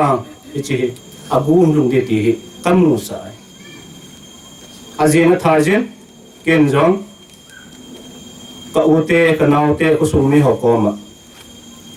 kang kal nei nei kang kal ne pe ven ta he ka taw tho je ne adona aki cho jong hello asa apa hu na asa ki hom pa hu e cho ko mun tin na ha sa po ka ngam sung don ka phone na hi ta chu kan hol khomol pathen lung sin tu wang kun a hing te he chi an ki mo bol han lang le tu nya hi naw te ho adam mo ve siam lo de hen tu ni jong chun sa sang al gun phai ki ti zam ha pat chun a khu si en ti chu adam mo en ung su en ka ti jong le bare kha na ku na hung su thei lo ye chun JCB ka solven command pa du neu to ka poisen it is kan pova helaya hung pa ta lowa PSC langa ka thawa medical ho kan ngan si ho ne hi e chi ken tu na ka se nom pen ta chu dammo tu na dammo ve se ni ki ho sa the lo wal i pi ha me bol de naw te ho ko ma ka se nom pen ta tu na hi i loi pa ni da tha he tu na loi pa e da tha nam mi te kha do na di tu na he ke hon ta gen the ta ka ti pu ve ka chim ta ve ka ti pu ve a hi nei sa po no na ka gen the kha sab now nei happy hospital ka chin ka jin no he sa lo ai wa hospital ka sia ju ka cha pa yong nam cho ka cha pa hospital ki pu chu ai wa ka he pha lo cho ka pui pi volunteer han ka ji ka cha ka he lo he ka mu chu ka lung dong na ai wa nga chu e ding a ka pui pi chu tiền ken tu ai sa tam ta ka ni ina ka cha te khu anel pe ni ve adam se li ni hi zanan ka gi gelen itia nammi ten don lo wa e ko e wa alang khana te nge defense department on nai e wa source income lo asum mo na lo cho so ni pi bo li hom na ni sha he da mo ko mo cho ai wa nga defense department on na cho lam kai dan ko tu lam ka on na cho ai wa nga azan na din lo ya skin tu nya ka lam kai te ko tu lam ka hen defense lam ka hat sa ko ai mo lo ko ai mo mi pi tu na nei ki tho pi wa le abo di i ma cham lo tu nin inaw pa vin e da no chungen tu nin nama dinga hin ko aphal hen nama dinga tu na hin ko hi chi a hi ka ki pa na ta kha tu nin apa ko pa le tha au le ma chon gal hang sapang ne mi pa osol mi pa ogel alung le dan so ki pa pi ad ahul ma pa na chu ipi ase te dem ti hi kalunga ka ge le hem thunge mo kha cha ai se pi po tu na hi ke le ke ko mo na kam khon pi chu naw te ho chung la ka boi pi dam noi la ka boi pi dam moi la ka boi pi dam ti hi tu na he ahung mu na pa te hon ne ve leo chen alung thim ki chim nong kom ta lo pu to ai ka to na mu na til khat ka pa ju ka da ha ki chai li na im khom pi chapang i chum ta lo chu alam kang I chon kita lo cho anung mangan kita cho thokang e pel to sun le zana I mu khat lo to tu nai koi ma aching kon ta lo pe ke hoi hita nei koi so no wal le asai na ting le bul tu thei kong hi di ne le cha tu lo na ai wa ki ho chu kalung ne vi ka ti lo pu chu kadam sungwa thisen vat khat kani lai se wa pan la dinga ke pe to ka hi hi a so la sulung ne di kai pu ke jong tu ne ka sei ten nào Letminlen he Letminlen he tu ne anu apa au ana en sumi te hokoma ka sei no pen ta chu cái hồn cái ít nào thì đang hệ phun tu nào đến ấy đó là nào cái nó bé tạo cho man thế hi xin thế mất ta hi chấp bằng của man thế cho hít tập bằng giá là nào này bao hi bắt thêm này thằng vợ dọn đi lên tu niên cầu tiền này hiên nào tiêu họ tiền là cái này chứ thì cho tu niên ama ra lại hi tu niên cái này nó bé tạo cho cái nào bao Letminlen ama eda tha nau chunga hi tunia in nam sungwa volunteer ho he nama dinga hong ke pe do ho hi ngai lup na ka chan be diu hi ti hi tuni ka ki ne na pe ne hin ka nau prang hasit dan ten mi hem hi nen ka thu lan he ve mi hem hi nan ka po na ve zan hem kalung ane ven ipiza kalung ne ham tir kalung ne ni til dang he pon inam de mon he na tu ni gol hang Letminlen gal hang hi e da tha ka ve pasal hang san hi nam pi min na athi pa ai tia amin jong mang ta lo de tin jon ko to langa jenas ki pa ai phon do pi ta ve mang ta lo de he ama hi amin mang ta lo ding he chi bang tu na jong ato khom pi chan jong tu ni iti sei dam pathian zalin pathian nung si zalin gal hung ki pa na kamo po sunga cha pang ho he alim umro lai e za he ka po na di sen he naw pa he tu na panin ka sei nen tu ni e naw pa ni da ha ngo chung hin phatan ka gelin hay là ama hin e da tha we tan ti jong la tu ni a nam mi te in nam sungwa ki khial na khat hu ma ki ngai lu nam ma ki ko tu na hu ma tu asanga ta ha jova tu asanga I cha te naw te zo ama zala I hun ki pi do ki no wa nam gal pau hi gal zo na san the ni di wa pathim te ki thua gali sa diu pa hi tu ni ka tu pe no hen sim la tu ni no ko en KNF defense secretary pa hung the hi jong le lung hem na thuan phong en jong le pathian dam ne pe wa tu ni kim chung cha nga customer na pi jong le kim ki chai ni ko teng le aman jong in sunga hi thim neo khat be jong le kan tha pi di pi jong he ka ke na khat hi en je hin ta bang lam kai ni je ven thiền ka thang ven yen tu nen ang zo se ipuna so ke hin tu nia ato khom pi volunteer diu ki mona ma hin ilai mona ma hin adam lo tam ta men tu ni ka ngai lut na ting le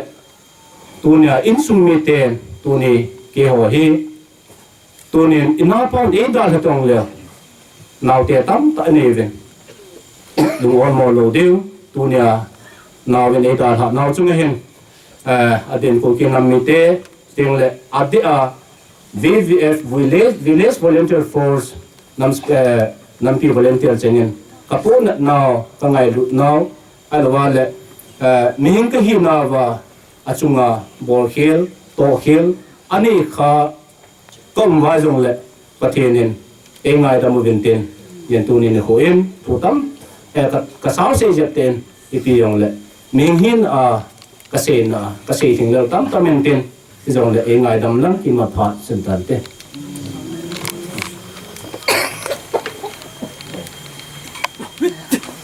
sắc mẹ kêu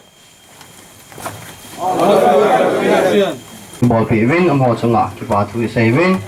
twin aban program ban chal kin hitin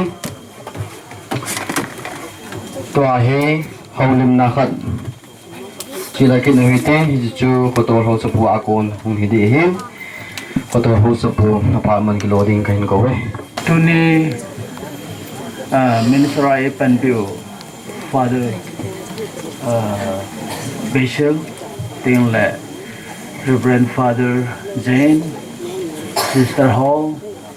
tiếng lệ cô tu lâm cài, tiếng lệ phân line lăng à mỗi bộ biểu ạ,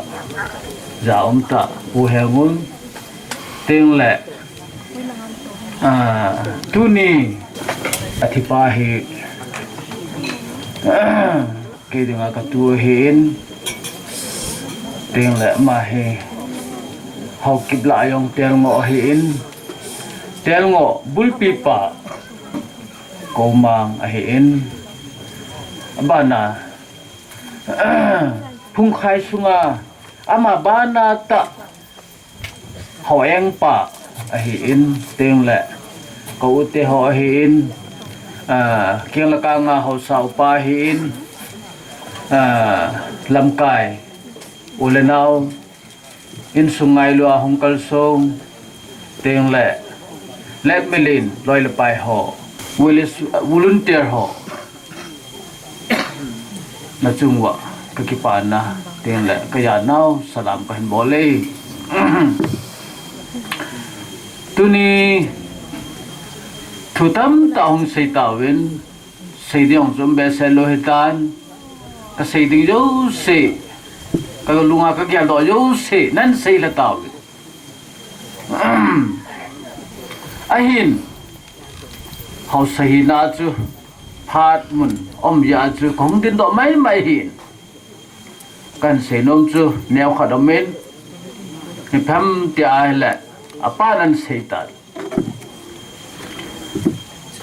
gal hi mail hi le ho kuki jo gal hi tarik thmahong ki pat hin tarik li chan gen dungel om thei pun tarik nga hin Pangmol hin Village Defense Force ikoyo ngai ithanu ngai form bolo ngai committee se mu ngai ti hi ho sao pa ko khewin chitron chun defense committee hi kan bolwin defense committee chu ongki bol chun ama hoin volunteer than ngai ti hi ama ho po do chu hin ama yo se defense to kisaya hi defense committee in Pangmol defense committee in mo po dinga so pila na kiniya ama ho mo po na nung ama ho mo po na noya chu tarik sagi niya hi mamni hin me tarik sagi niya hi khosung mi pa golhang garkap thei zo se he in pite na ki khoma hera chu volunteering thu ki se ya pipi ki dok tun dung ya chu lottery kila he hichi in nei pa chapa alin pen letmin piha lungin mang cha hin akila do he amawa he adang tang yong hiti chun lottery akila do win lottery kila do se he Pangmol bin chun duty agi solji in gal kama chi win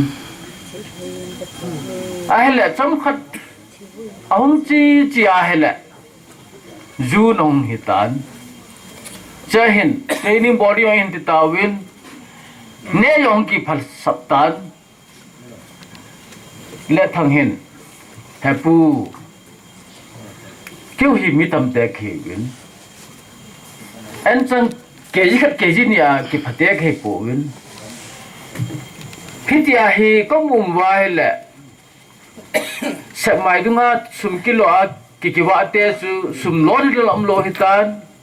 ka cha te mang cha hi gampa mak sol do no me hong te the lo de e nam til lo tri kila do pe ma chi ti gampa ban sol the de ham ka ti hapu anau pa Letminlen om me anau pa pang de anau pa hi ka pi do hi ati ahla kyo wilang chuta Letminlen phatcha nakitep da bonga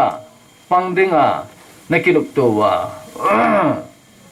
ase ngai dunga hela aloi pai to ki thei ding na la kho poi sultan ipiyeram til kin ka gyal chen galam ting le gala mi ki thi ting le galum ja nele cha har sa jaw mi thi ki he chu miem family khat chu ki wa du le la ting thei lo ni defense committee ipi sen lang nuno cho pen pi seyong le na lunggel kapa chai na chate na thunu na khara khel thi ya le ho poi athanu pen chu sumlo sultan gampa ma tia he ka ki wai tho hi in hesi dung yu chun training ong ki ong an boltawin training ayong he chate ho se Letminlen jaw na hikin ka tha manager ke mak ka tha hapu kong di utte tu ni ka chai ta ke ba man ka la ke ai le training board chai se hi duty chi de tu ti chan ga hi fail lo chi hi nei ko ko chapang ho mi khu to bang be set po win se ngai win athang pin Letminlen ke ko se dai pun hiti choi hin ai la tu chung Letminlen hung dam mo na hi pan la thi yo sin pan i khop chai lo hi hiti pathian program la jo di hi pathian program hi lo ai la tu nya Letminlen thilo di hi diu tiao chi lo di hi ama lottery ya man kila do ama mi nei pu nei mangcha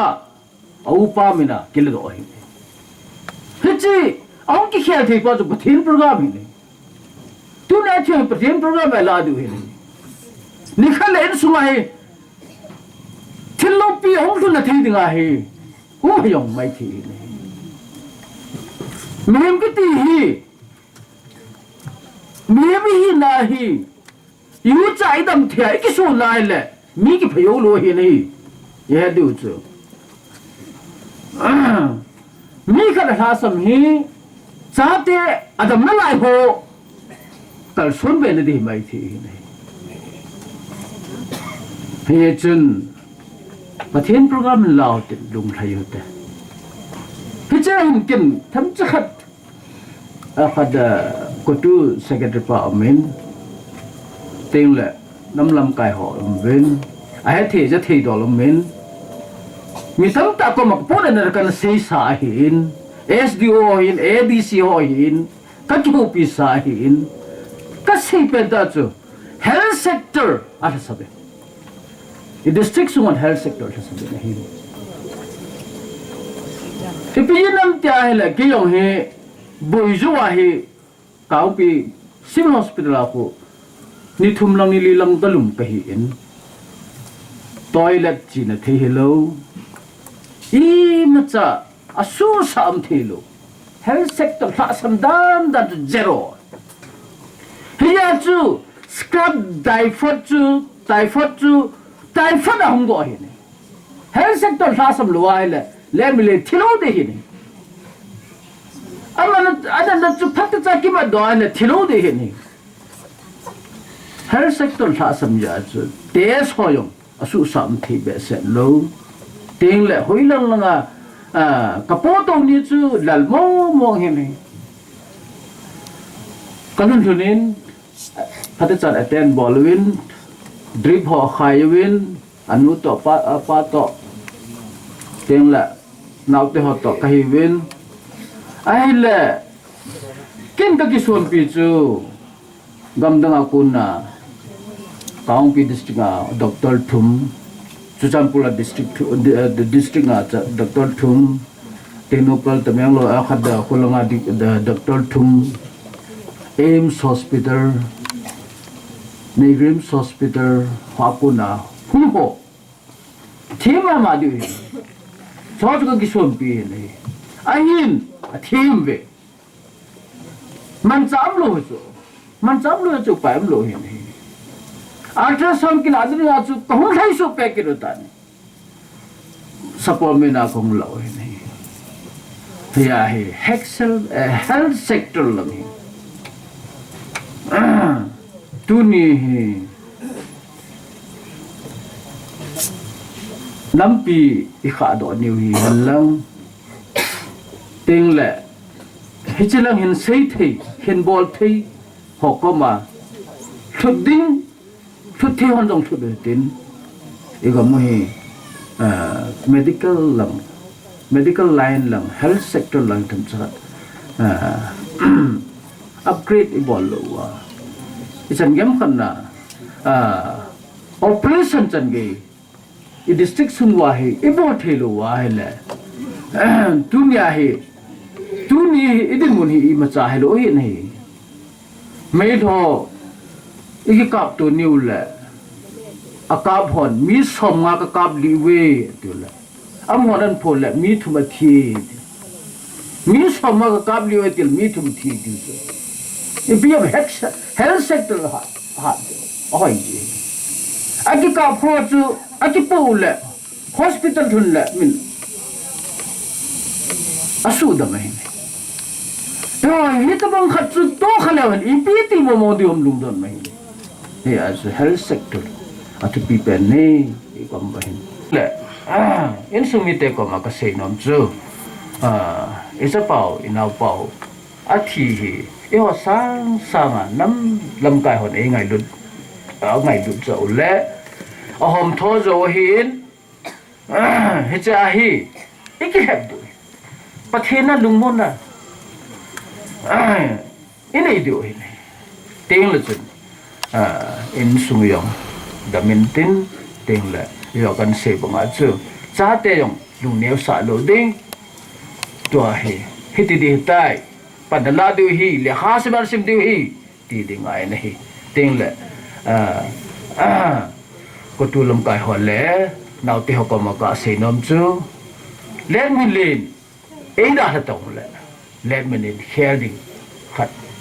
jan hi tung chun thang ki soya training achain pamula kona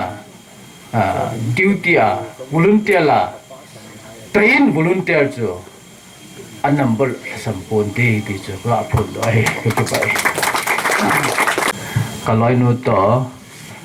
Letminlen ka tu pa ka gai lu non le frontline duty po apan na ko na athi na chumahin kapasa na jan nampon kan khude he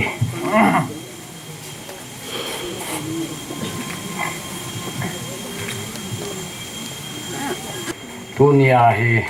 sin khujinia bible ni jong sin akap te ka hu bin lang ki pa hu bin ti banga tunia mi sin khujinia mi za pi ki hop mo hi i wang pan lai bin ya sai tu Gampazor area youth organization jo inau pau aila ka gol pau hi tumpon khat be in tom wingi ti az ke hong chu kong ki gu nun in om be set jing in sei be de hin kin jong i chan chun nga ta nge chule ka loi ho chung han nang alanga hin tumpon khat chu pun tu mu te ti chu kan het san tin lun neu hin po le hin chule pa pau no si chung nang nó họ tại nó phủ điều he mình đang thầm sợ lâu đi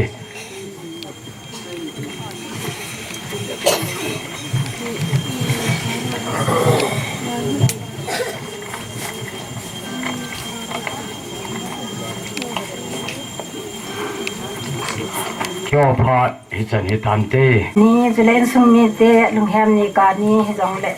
pathin in phat phai pe wa mi za pe ma yu thei ja lo ven pathin phat no jal pathin kan thang wa ma sa in zule program committee langa ko na jong sai tu gam phazor nu te ke loi khom ho jong phat ni pe je ven jong ma ho jong ki pa thu kan se je tu ni hin i saving a hele saving jong tam pi min chen hi jong la saving a ke lom tam pi ho jong si chu lam kai dang dang ho na hin sei thata win hi cho chen sei ta pong ka ting hi jong la tu ni hi chi gam phazor ere anu te ke loi khom ho hin mi tom pon ka hin huji ho he hi a hele hausa nupi te ho athi teng la ka hin bol ji wa hi in chule thang sung mol sung donga het thei ta thi le mang ho am ta le he chi tum hi ka hin bol ji hin hi chi ta ki hanin tu ni in jong i cha pau gal hang nga ani ki pedo i cha pau thi ne he ki hon jong pu na ka hin nei pi wa chule he ngai lu na jong ka hin nei hu to he ki han na he pon ka hin khu nom ki no he in he chi je chun in sung mi te ho jong thase na moi se na nei po he te na je chu gal hanga thi thei cha pa ine ho he ni pathian thang wa ding zo he ta en ke jong ga sei be jab lang ke jong ka cha pa khan hi bolum te la za he en ke hin ka lai na pi jeng en a je chu asang lum te jong ga hi ki nen ama mi pau num lo be se he je khon mi la za lu cha ka sung lan jing ke jin he le ka cha te ma chunga pa khon i pi se jam henu i pi bola na lung thom hau ham na cha te na ka dam mu le pasal ni le thum ka mu he me gal sa na ding thei jong ke min tin chule pathen thulanga ki mong ding jong ke min tin chule na tong thei ding jong ke mi ta ma tin ka ge la he le he chi ain sei do chon ke jong kalung gel na sa ta na ke thamen hi chi te ki than na tu ne aga hanga thi thei cha pa nei te ho koi a cha thi a lung hem lo jong chu lo ding hi jong le po na nam le hi jong le gal hanga thi thei cha pa nei ho he pathen te i thang wa na deu zo en ka hin tim kin en hi chi chu hi en tin abana dingin modbong women union no na phan mun hong kilo de wen ka thi na chung hi jong le tu chan ge ya phat pha i pe pau pathen thang wa na ka hin pe in i ma sei lo wa jong naw hi ikin i bol ding lom chu bol the in hi jong le mod bung khosunga nu te ho in tunia naw win thina ai lo le ei da ha na chung wa hi chang kha chang ni ka sei do nom je wa ka hung din do hin ama sa penin icha pau inaw pau Letminlen kazana sang pen ka hin pe ma sa penin zadinga lom hobung lam kai ho hi in chuteng le ko tu lang hi in chuteng le defense lang hi in chuteng le volunteer lang hi in nu le pate hi in no ho zo si jong kazana ka hin pe win hi abanin dunia ichau hin phaldo in sungmi te so pite jong ka ngai lu naw le ka za naw ka hin pe kin na hi tuni hin ka ngai to a hi le hitabanga icha pawin athi na hi holim ho cha ka ngai to a hi le ka lungel hi chan yam khanin ke yong ka ki pa in hi chana inam si pai ho icha te ho bin e ho di a e ho lumonga I mo theina diwa nam hu na hin ko aphal teng la hin ipidinga gi het mo so ham khojit khobe jong khosung mi jong in sung khana se jong hi iso pivin hi chana e ho ngai lu na ato a hin na ha a hi le e hon jong ama ngai lu na hi ile thu theilo ham ti ka sei do no men hi inam sung khana hitabanga icha khani naw khadwin hit chan ge ya hi nama dinga hin na ape the ya hi le no la pa te ho chide du a ipidai chi sa du ham na lopi ta lim ta ki pa ta a e hon jong iki pa naw ingai lu naw hi ivet sa du hi ka de na hi tu ma sangin jong hitabang hin thina ito jiwin ahi wangin kavet ji ahi le kalai na kha hi lamkai ho jong achai na le ji ta povin thiwei na jong izau ji ta povin hi chi hi lamkai hin a jong hin lo naw ti ka sei do no me chiang hi ngai da lo du he nu le pa loi le gol te ho tunin mod bung ko sunga nu te ho ima cha ka bom the om poi hi jong le tunia naw pa hi ka ngai lu naw ka za naw sang pen ka vek sa nom je wa tunia a hi tum pon ka hin se go do hi in mi min a sei khel sei wala ma hi le ki ngai dam hi tin loi te hon bol thi e bol go ho chu bol taw hi ti he ka hin sei do he ka ki pa e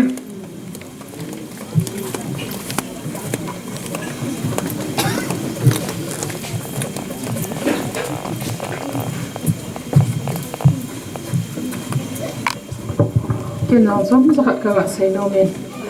mà vòng nô tiêu hòn à tổ để hình cái tổ viên tin ama sapenin nama dinga pasal hangsan nào Letminlen jana sang pen kan pen avelin kangai lu naw la kazana ko tu women ding talangin kan bole na he ko tu in phat ala a cho ho lim lo di hitam kati aji cho phat limited a hi ji chun ai wang kangai to a hi le ka sei lo wa poimo hi de ham ti hi ke le ke hi ka ki oi mo ding phabep khadau men tu lai ni kho izan ham khat sunga hin ke ma le ke ma jong hin ka taw na an jong atu ipon kam yem hin a thu ka sei theina ka le ka kam jong akile thei pon hi chi thagau langa kamit mo na kha jong hin tin ai lo le i society ba hi pi hung lung dham ti ka ki za na pa ka lu min hin amu a ai wanga ka sei do thelo la ka to thelo na pa ji ham jong ka he pon hi jong le kadin mon so neu khat anu lo je a chu din do lo ding ka ti wangin ka ki oi mo na chu khosunga hi gam gi phaya ho cha te naw te ho tuilong ko na pa na gam gi phai ge hi volunteer duty a hung te ngole hin pona na na sata ka nei jin aji chu chapang kum som le kum ge jong hing nai ro lai duty a hung te na ka pona na le de ne minu mi pa te hon ipon nat manwa chu ki chai thei ai pon ai wangin hoi tai ki ngai to diu he tunia ipitinga ichate naute volunteer ho gam thangnu ma pa na phaileng mol chan ge e ho area adinga ding ho ipitinga athai la samsa diu ham amo hi atha la sam waile khosung beng sunga e ho acheng te nu le pa ho le wenga chiang ho iti hin hoi man diu ham ti hoi tai ki ho diu he ka ho lim na lo se ka seyen cha te naute ho atha ha na ding le alung ki pa na ding e man ipol thei chi pham e ma le e ma imi mal hi na ki kholanga ye nahi ki pat masat lain training an bolovin hi chi training a chapang a hung kum lawa ground a hin gol do ba thasom ni ham an pu do wa gam la lang azot na basan wan ka sangin ka kabin pakai ka tin mon hi ti we se ha committee chan gal nei te 1990 sa panin gal nei te ka hi win ai bangan tu ni khot ge a khot go ke wa ite pita hi hin kho ka man ha tu ne ka cha te ho kal hanga pasal training ba ha hi pitinga gam la khot go ke wa nei so lo ham ka te na satan ka ponan wan ka sangin a lo na je ka hepon ai le pathian lung se na zalin tu hin thal ikiwat po with mi ikiwat no he no te pa te ho ke ngai to te tu ne hi khosung wa hi ta hin lung mong ta iti i chen chen ding ham idin mono I heso ke yuvin numei chapang numei chunga hi te a khan seding hong ki go igal mi teo hi tuni chana hi e hon agamu wa iga chiwa amo ani akwa isu no wa akong ma ya I thalo zo ama ho zo ni hong bol na hi iki defend pau hi cha te naw te bangkara ding ho cha te naw te ho atha ha na ding le atil holding a pang nu le pa insung khosunga chiang nu te ho e ho mo pu na hin athau ha sam sa po den zingkanil ha ane uzong tuipon ama ho volunteer ho hin kaneu atuipoi te ang complain apol ngam lo ai zingka zong le dal nil ha zong le dal zingka zong le dal nil ha zong le dal hitima ma chun zingka ne tha hi thoi hiti je chun nu te ho ki ngai to tin changlong be mo la ka po hitin ka piu hite ti avel amun zo se hai ka tip na la ka taw na ai e hon zingka nil ha in ina yu movin inop nila mal chme ngi go thei wen ngari nga kha to i me thei wena ama hin gamla mol chung langa khubu ane o hin chi ga akila wa na ding ga thelo ngari nga kha ga akila na wa ding thelo atha tha uzu vo cha kula ki hen manga kho ade jeng oi atu ye atame tunin bu ka wa pun ka cholin chi ta phong ye ti jong ati thelo ai hi je hen nu te ho hen pha te chan ge lo hi tin a an me dingo a supplementing be mi hem hina ita sa dal se zingali hai ne sangin vitamin ha immune system ha na dinga thei ho zo i ga tha mo hi poi rason itivin rason dal le alu se a hi ti san bi gal i do diu ham tunin isate adam movin in our Letminlen zong ni khani mol sunga ka tre do ni basun taw na to nu te hon ta cooking hello cooking am pi taw na upa ho to ka chi ko mo bin taw na zong ka nei pe hi chi taw na aga ka man pi over yong sun amun amol zong hi cha te naw te ho ko na aphat lo dan hi tha detail te in ki se hi yong le agam gam chu gam hoi gam pha umin din gam hoi gam phalo wa to zo diu he ato na mo ho chung langa ko na hu hichilai phailang bol sek mai mol chan ge ya ko Assam Rifle post ni a uma dang se a volunteer hi chemo bung khat ge ya hi to wa hen gam sila azong a ho diu gam phala azong a ho diu zul e tha na zong ki suk lo de hi hin ta bangla hi je sun i chen naw lai se de hi na la jin thilha sanga zong beida hi po hi chin no dinga ho pathian tha cho ho zong hi pakain pathian en pha sa alem chang i pe le jing ni ho thai ni ho le ki gong ki na la e taw na aphat za i pan diu he zun le e tha na le no na akisu lo wang ni ita sa chen computer ha sanga tong ki boy the e na hi te je chun nu te ho hin taw na hi phat za i cha te apo do te me le wan a cha te gal ko na ko ding te la ma sanga a korun sa a khot a pe pi e a miel chi he hi chi ka cha hi kul le to la thi na man na ne ya ai dong le thinga thilha sanga in sumo hi hen atia a khot a pe pi a phat the abu a sol he tunia e hon hi chi bol povin pakai ko ma itaw pe diu hi pakai ko ma itaw pi chun ata sa alu apana keng jang ge hi pathin hagawin agum pi te la azun e hoilai not hen lang thazong le hi chi chun asu boy phat na lo ding chang ge ya nu le pate itaw na hoi poi mo e ti yong hi avela ka sei do nom kin he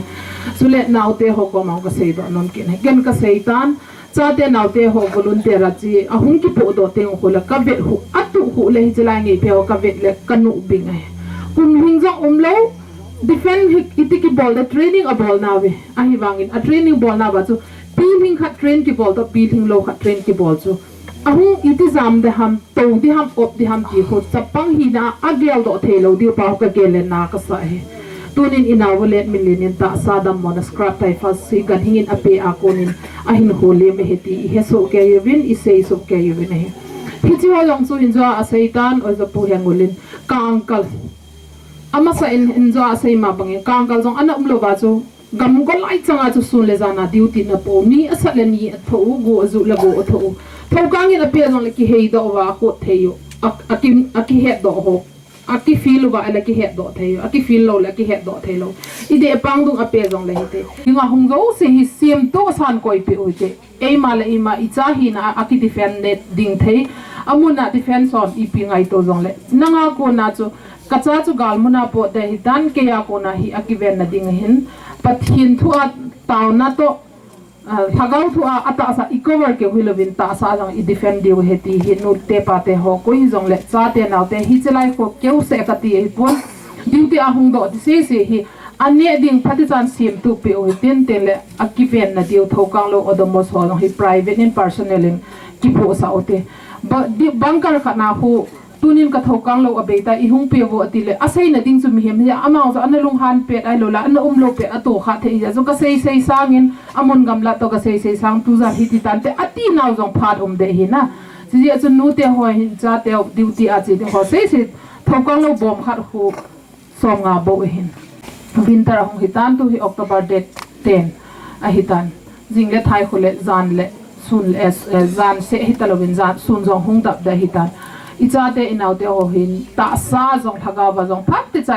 event dew adap te jong le iti ata sa lum thei de ham ei ma in huchilanga volunteer lam kai defense ho se ngai gel sa apo within ei ma responsibility he ti jong hi igel do diu ni chen pon sila jong te le ta sa physically kiven na dinga hin su le thaga wa hin phat te chan sim tu mu hitin hausa upohon get na gel pha ta lowa defense on noi langa ana hai mil kha diu om dong le hi chelai jon e ma ta sadam theina dinget na ki weng hiten so le naw te hokoma ka gel do ka sei do nom chu hoila hi jong le pathinin nang ho ji a hi nu le pa te hi khusung veng songa lungmong se la om hin ke ji a hi kanu ka pa ka khusung ka veng sung lum ta theina lai hi ti hi ngampi la duty na bol na pathian na sumil lo na lu na e na tha ding la pathian ko ma pakai zun le e pathian nei koi na la je nang ma ka tha amun hi nang man ne he te na ta de ka ke pa parents, brothers and sisters of Mr. Michael Letminlen Haokip, respected prominent district and area church and CSO leaders, I stand on behalf of Reverend Father Philip Baite and the sisters who are not present here to express our sincere, heartfelt condolence to the parents and brothers and sisters and everyone of you. Last night when I heard the news of his demise, it was a shock for me. Since last 5 months, whenever he was here in the village, in the evening hours, he was a regular visitor to the school campus and the parish campus to do his vigorous exercise. As he was a jovial boy, he made sure that every evening whenever he comes and greets us and asks us how are you and just interact with us and to share about his life. And I also reminded about the journey that I made with him for the relief work to the Saikul area, ever ready to help anytime. I was in tears as the condolence service was going on because I was reminded of those good memories. Dear Michael, you have gone from our midst. It is rightly written here, gone too early from our midst. But we have a hope that we will meet you at the foot of the Lord in heaven. Thank you for all the good memories that you have left behind, all the love, care and concern that you have shown to us, the good memories that you have given to us. Thank you very much. Goodbye and adieu until we meet again. As I stand here, I can see a good number of his young volunteer friends are here and also their own respective authorities. Dear friends, we are ever grateful to you. Today, if we are safe, if we are having a good health and sound mind and happy stay in this part of Manipur, definitely we believe it is your sacrifice that you make. It is your courage. That is the result that we enjoy. At this moment, I would like to appreciate and thank you for the service that you render to the community and to the land here. As you we know the difficulties that you face. Word I am. Thank you. Keep Amen. Ini sarpan kila ala le. Than mun chan cho ma phat hong di ta zen tu in sung be pa phat ga pi hite. Tu ni kyo in sung mol mota hai lo le. Ling wai ta hai jong le wang. Ta banga lo pi ta si thai na la ya. Pamuhi tunya ong ki khom su piu le naw. E ngai lu chau si na ho zala. Ichana lo pi a in luma kata pau kanau pau buithia ka moi na wa ji rin chung chewa ki phatu ken si ni ama sapena reverend father so hin tele sister te hian lang hausa kosa ko lang hian lang tilai khutul hausa pu hian lang chule CSO lam kai ho kutu ho jong le tunia ngai lu nau hi ai ke panaku na i ki thu pi ho adam mu akuna e ne bil ho chunga hin ke hon long avel velin ke pa thu sei jong lewang sei chim pu wing gatin chule le thu ding jong lewang ka bol ju ong pun i jeng jong le chile chunga di a in boi pi u ko sunga house pu hin chule kutu lam kai ho hin na ho chunga din ki pa thu khain seinomin chule tuni ni khwa zong kutulam ma kuna amohin kusana an kung isin pi kinwin kyo en sung langa kunaung ka thei kham kham ka simun ji chun phat aki chai ping le hi chan kung hi iki kawa ngai lutna apun be thein dingin ni bon chawa iso hom su ke pitia kain sein chule tuni ni khwa ki man cha na sunga molmo ta program hung ki gung ho bol hill sei hill ai lowa ai le ngai lut walji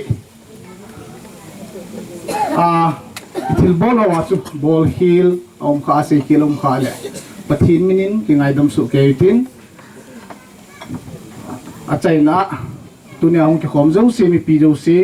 na chung chi wa khat khana ki pa tu se jong le na hung ji win na ho zala chi program lo thing ji in na chung chi wa ki pa tu khen se pe ki pa Letminlen has passed away from us. Ngalulum ta so pdata te ho ichaw now so pru Letminlen iho akonin om tapon he. And we have come here together to bid him last goodbye. Abon chawa hung zo sin ama thadinga hung itawen he. And we know that Lhahdoh Jacob and his family is in deep sorrow. Ihe ma bang vin in nei te de in pulet thang Jacob la en sumi te ho hi tu ta hin ango hi gimna le da na atopet taw hi. We are here to say to them that you are not alone in your sorrow. We are all with you. Ihong ki khomu hin ikiwa sa ham til he chin nei te ko ma hin almo hi vin ko ho zo sin kan pu na hu ve ti sei dinga hong hi ve. And we are here to pray that the God of consolation may console you in this time of sorrow. Ije jun pu Jacob len sumi te ho ang ki khom zo sin na ho thamon dinga hong se helovin papati milung se thim mi pi thim chun nom pi jing na ve ti long ka sei do no mo he. And at this moment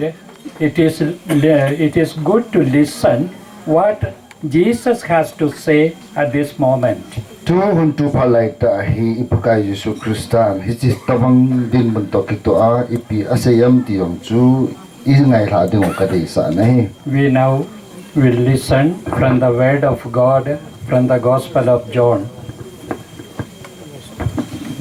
Tagia pana so mi le sagi ge. Jesu amuna ga han chun Lazarus chu nilizen khana ki bu hai tai ti amu do ta nei. Turun Bethany chu Jerusalem apana mai ni tabang ahin Judah hotam ta jong so pipa hon thina chunga Martha le Mary tamon ding chun ahung he Marthan Jesu ahungi ti aja panen ama ki mu piding ana chen Mary wan chu ina omdanen ahi Marthan Jesu za pakai nang anam le chun kaso pipa chu thi pon te ahin la tu jenga jong nang man pathin ko ma na thum chan chu aman na pite ding ahi ti ka he ati Jesu na manu za na so pipa chu thodo ki ding ahi ati Martha na za ninulung ni tokinya athodo ding chu ka henai ati Jesu na manu za Kema hi thokin na le hinna chu ka hi kema ita san chan chu thirong le hingding a hi wen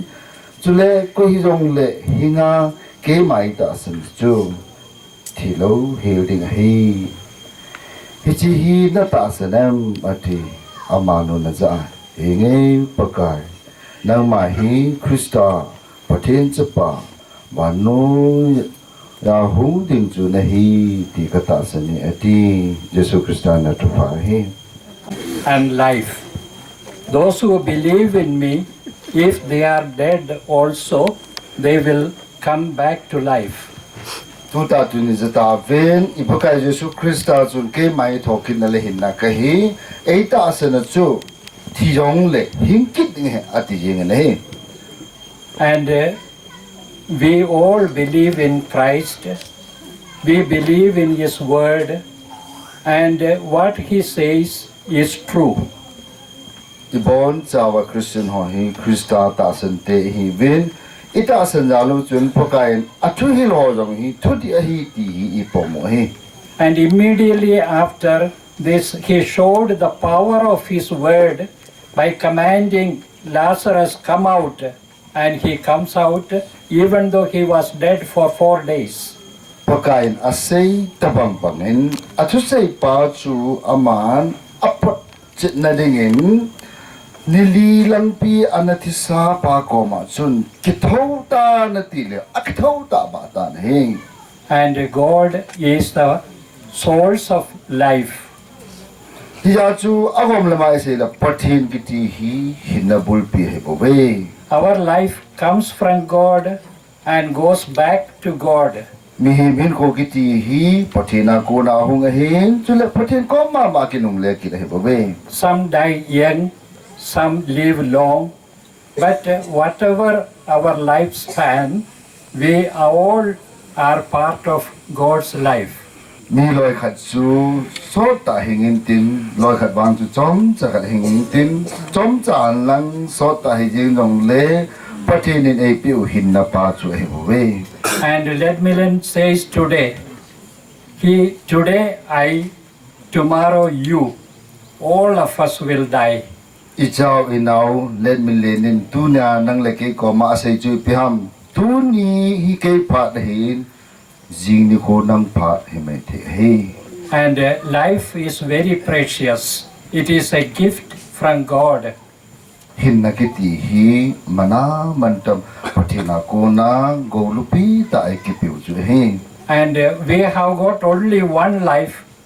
and make that life really meaningful. Min ko kiti hi hin ko ni ne ko hin ko khat se ne ven he che hin ko khat se iman sungu wa hi iti iman wa pachom ta iman do dam ti he poi mo do na he. My dear brothers and sisters, I have got only one thing to say to you,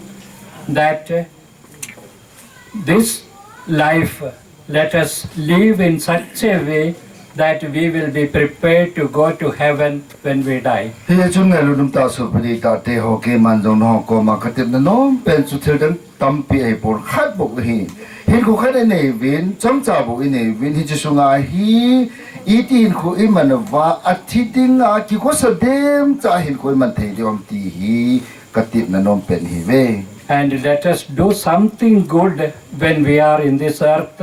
and that way we may really merit to go to heaven. Hi chung le hin ko iman sungu wa hin tin pha ipe ham khat be chu bodo theu hitin hi chu ting le pa pathin e won pi pau chu isan thei ding ichan thei le ding win na tong zo te. For James told us, as much as he knows, he was a good boy and he lived a good life, and we believe that he is going to heaven after his death. Jo ta chun Father Jean in an sei ta in chapang pha a hin thunung a hin chon pha a hin ti ho jo se an sei ta in chung le hi jal chun ama hi itin ma jong la pa ang lung ke te de ding hi ti hi kin now hey. Now I am going to, as a priest, I am going to bless the body of Letminlen, and after that we will take to cemetery and bury him there. Chun thêm phụ in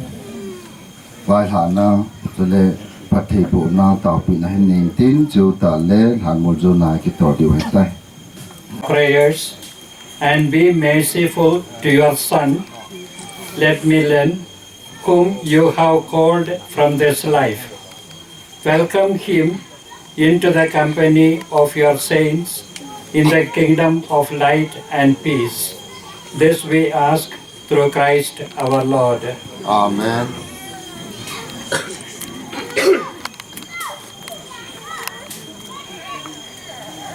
In your unending love and mercy for us, you turned our darkness into death, the darkness of death in the dawn of new life. Show compassion to your people in their sorrow, to lift us from darkness of this grief to the peaceful light of your presence. Your Son, our Lord Jesus Christ, by dying for us, conquered death, and by rising again, restored life. May we then go forward eagerly to meet Him, and after life on earth, be united with our brothers and sisters, where every tear will be wiped away. This we ask through Christ our Lord. Amen. Tempo te ho, insumi te ho, aban bana, ngaluna ne ta a, tanam dona ikito ne. 講就平見到唔了啫，我平出得到。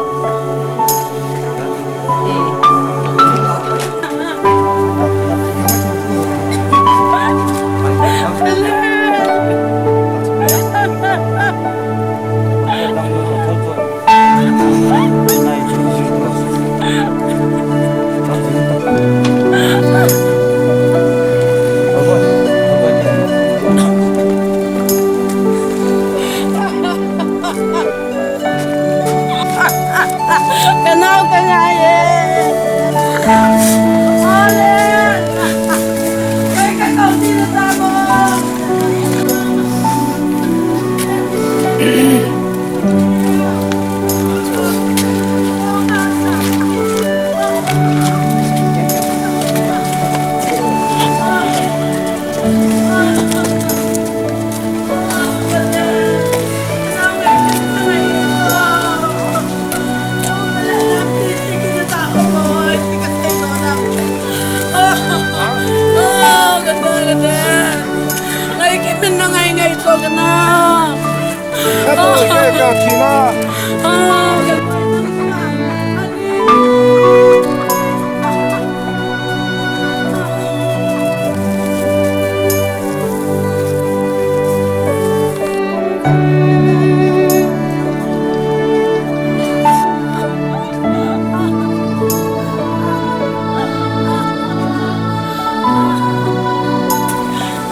Chào nào Letminlen lúc na dinga alo ten ten na dinga thiên su na ani to kiro na ba he nga Lhahdoh na de dai. Let us pray. Lord Jesus Christ, by the 3 days you lay in the tomb, you made holy the grace of all who believe in you. And even though their bodies lie in the earth, they trust that they, like you, will rise again. Give our brother Michael Letminlen Haokip peaceful rest in this grave until that day when you, the resurrection and the life, will raise him up in glory. Then may he see the light of your presence, Lord Jesus, in the kingdom where you live forever and ever. Amen.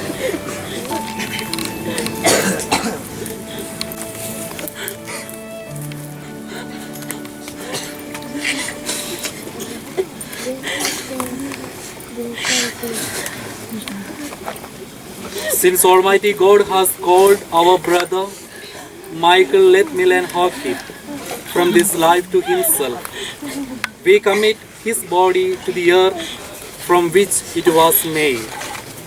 Christ was the first to rise from the dead, and we know that he will raise up our mortal bodies to be like his in glory. We commend our brother to the Lord. May the Lord receive him into his peace and raise up his body on the last day.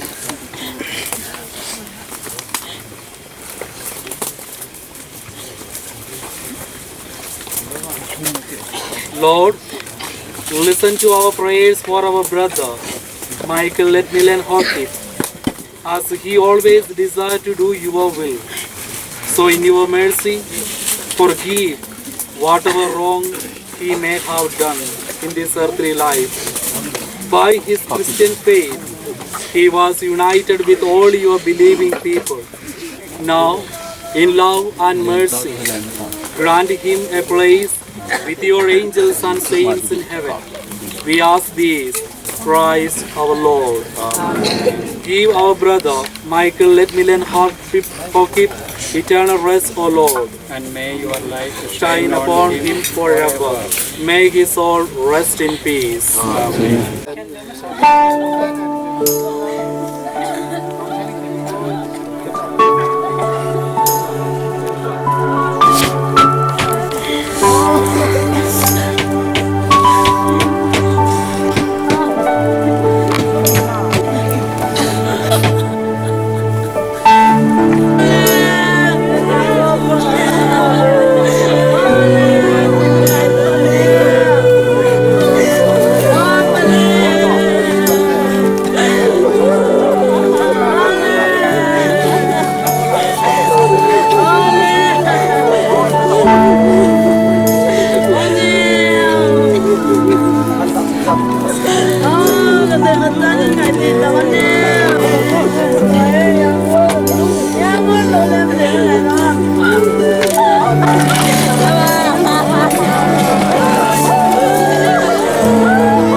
Gl.Michael Letminlen Haokip Apin Niko date 4 Athalhali 2000 Athini date 4 Thalson 2023 Amazon Patini Lungmung Sela Hilayahi Apai Dala Haokip na ato do sign Amana Bahan Kema Hasan Pini Longleng cái Lhahdoh na trading win cái mà phải hiện là tao người lấy thùng na hiện lên cái thế tao thế milung set thêm lên mi happy jing cái phải hiện jing bát thiên lấy lung set nào này ngày lúc nào cái đăng ta này chân giả lu va tu ni khôi dòng jing cái apa na cái tao nào là cái thùng na tao này san pi giả lu va cái program tao dòng lo jing ta này musa jewin hallelujah tin na min lo kita thong ani amen Bapak in muna ako ng hanmun sana. Isi katupaw, kasupipaw, Letminlen. Hanmuna kahin koy do kay dalvin jong hallelujah tin namin lo kita katang wanahi. Papatin tu patahin atong achol ho ulhang te ho kulai te ho jo nang man dam labi na nakwaya. Amo ho chung cha he pa nang man phat the bu adam the na piding yo ni nga kataw kinai. Bapatin tu patahi ama chilai thalmun nahi kadala dingo adam lai changin langa ki leding kahiwin inlam kalhun taka sevin na lagaw khache nei ba in mun tiang long le pakai na ang sunga mai cham ka lui do kit ba nang mamin ka phone do taka sevin pakai na lagaw khache nei ba nei par pi jing ka taw ki nei son se khangilo pen hi janglan tu patta inlam ka du ting ko no wa na pan pinale na tha na ngai cha hi ja na chu e hu hing pu Jesu Krista mina ka hung tau e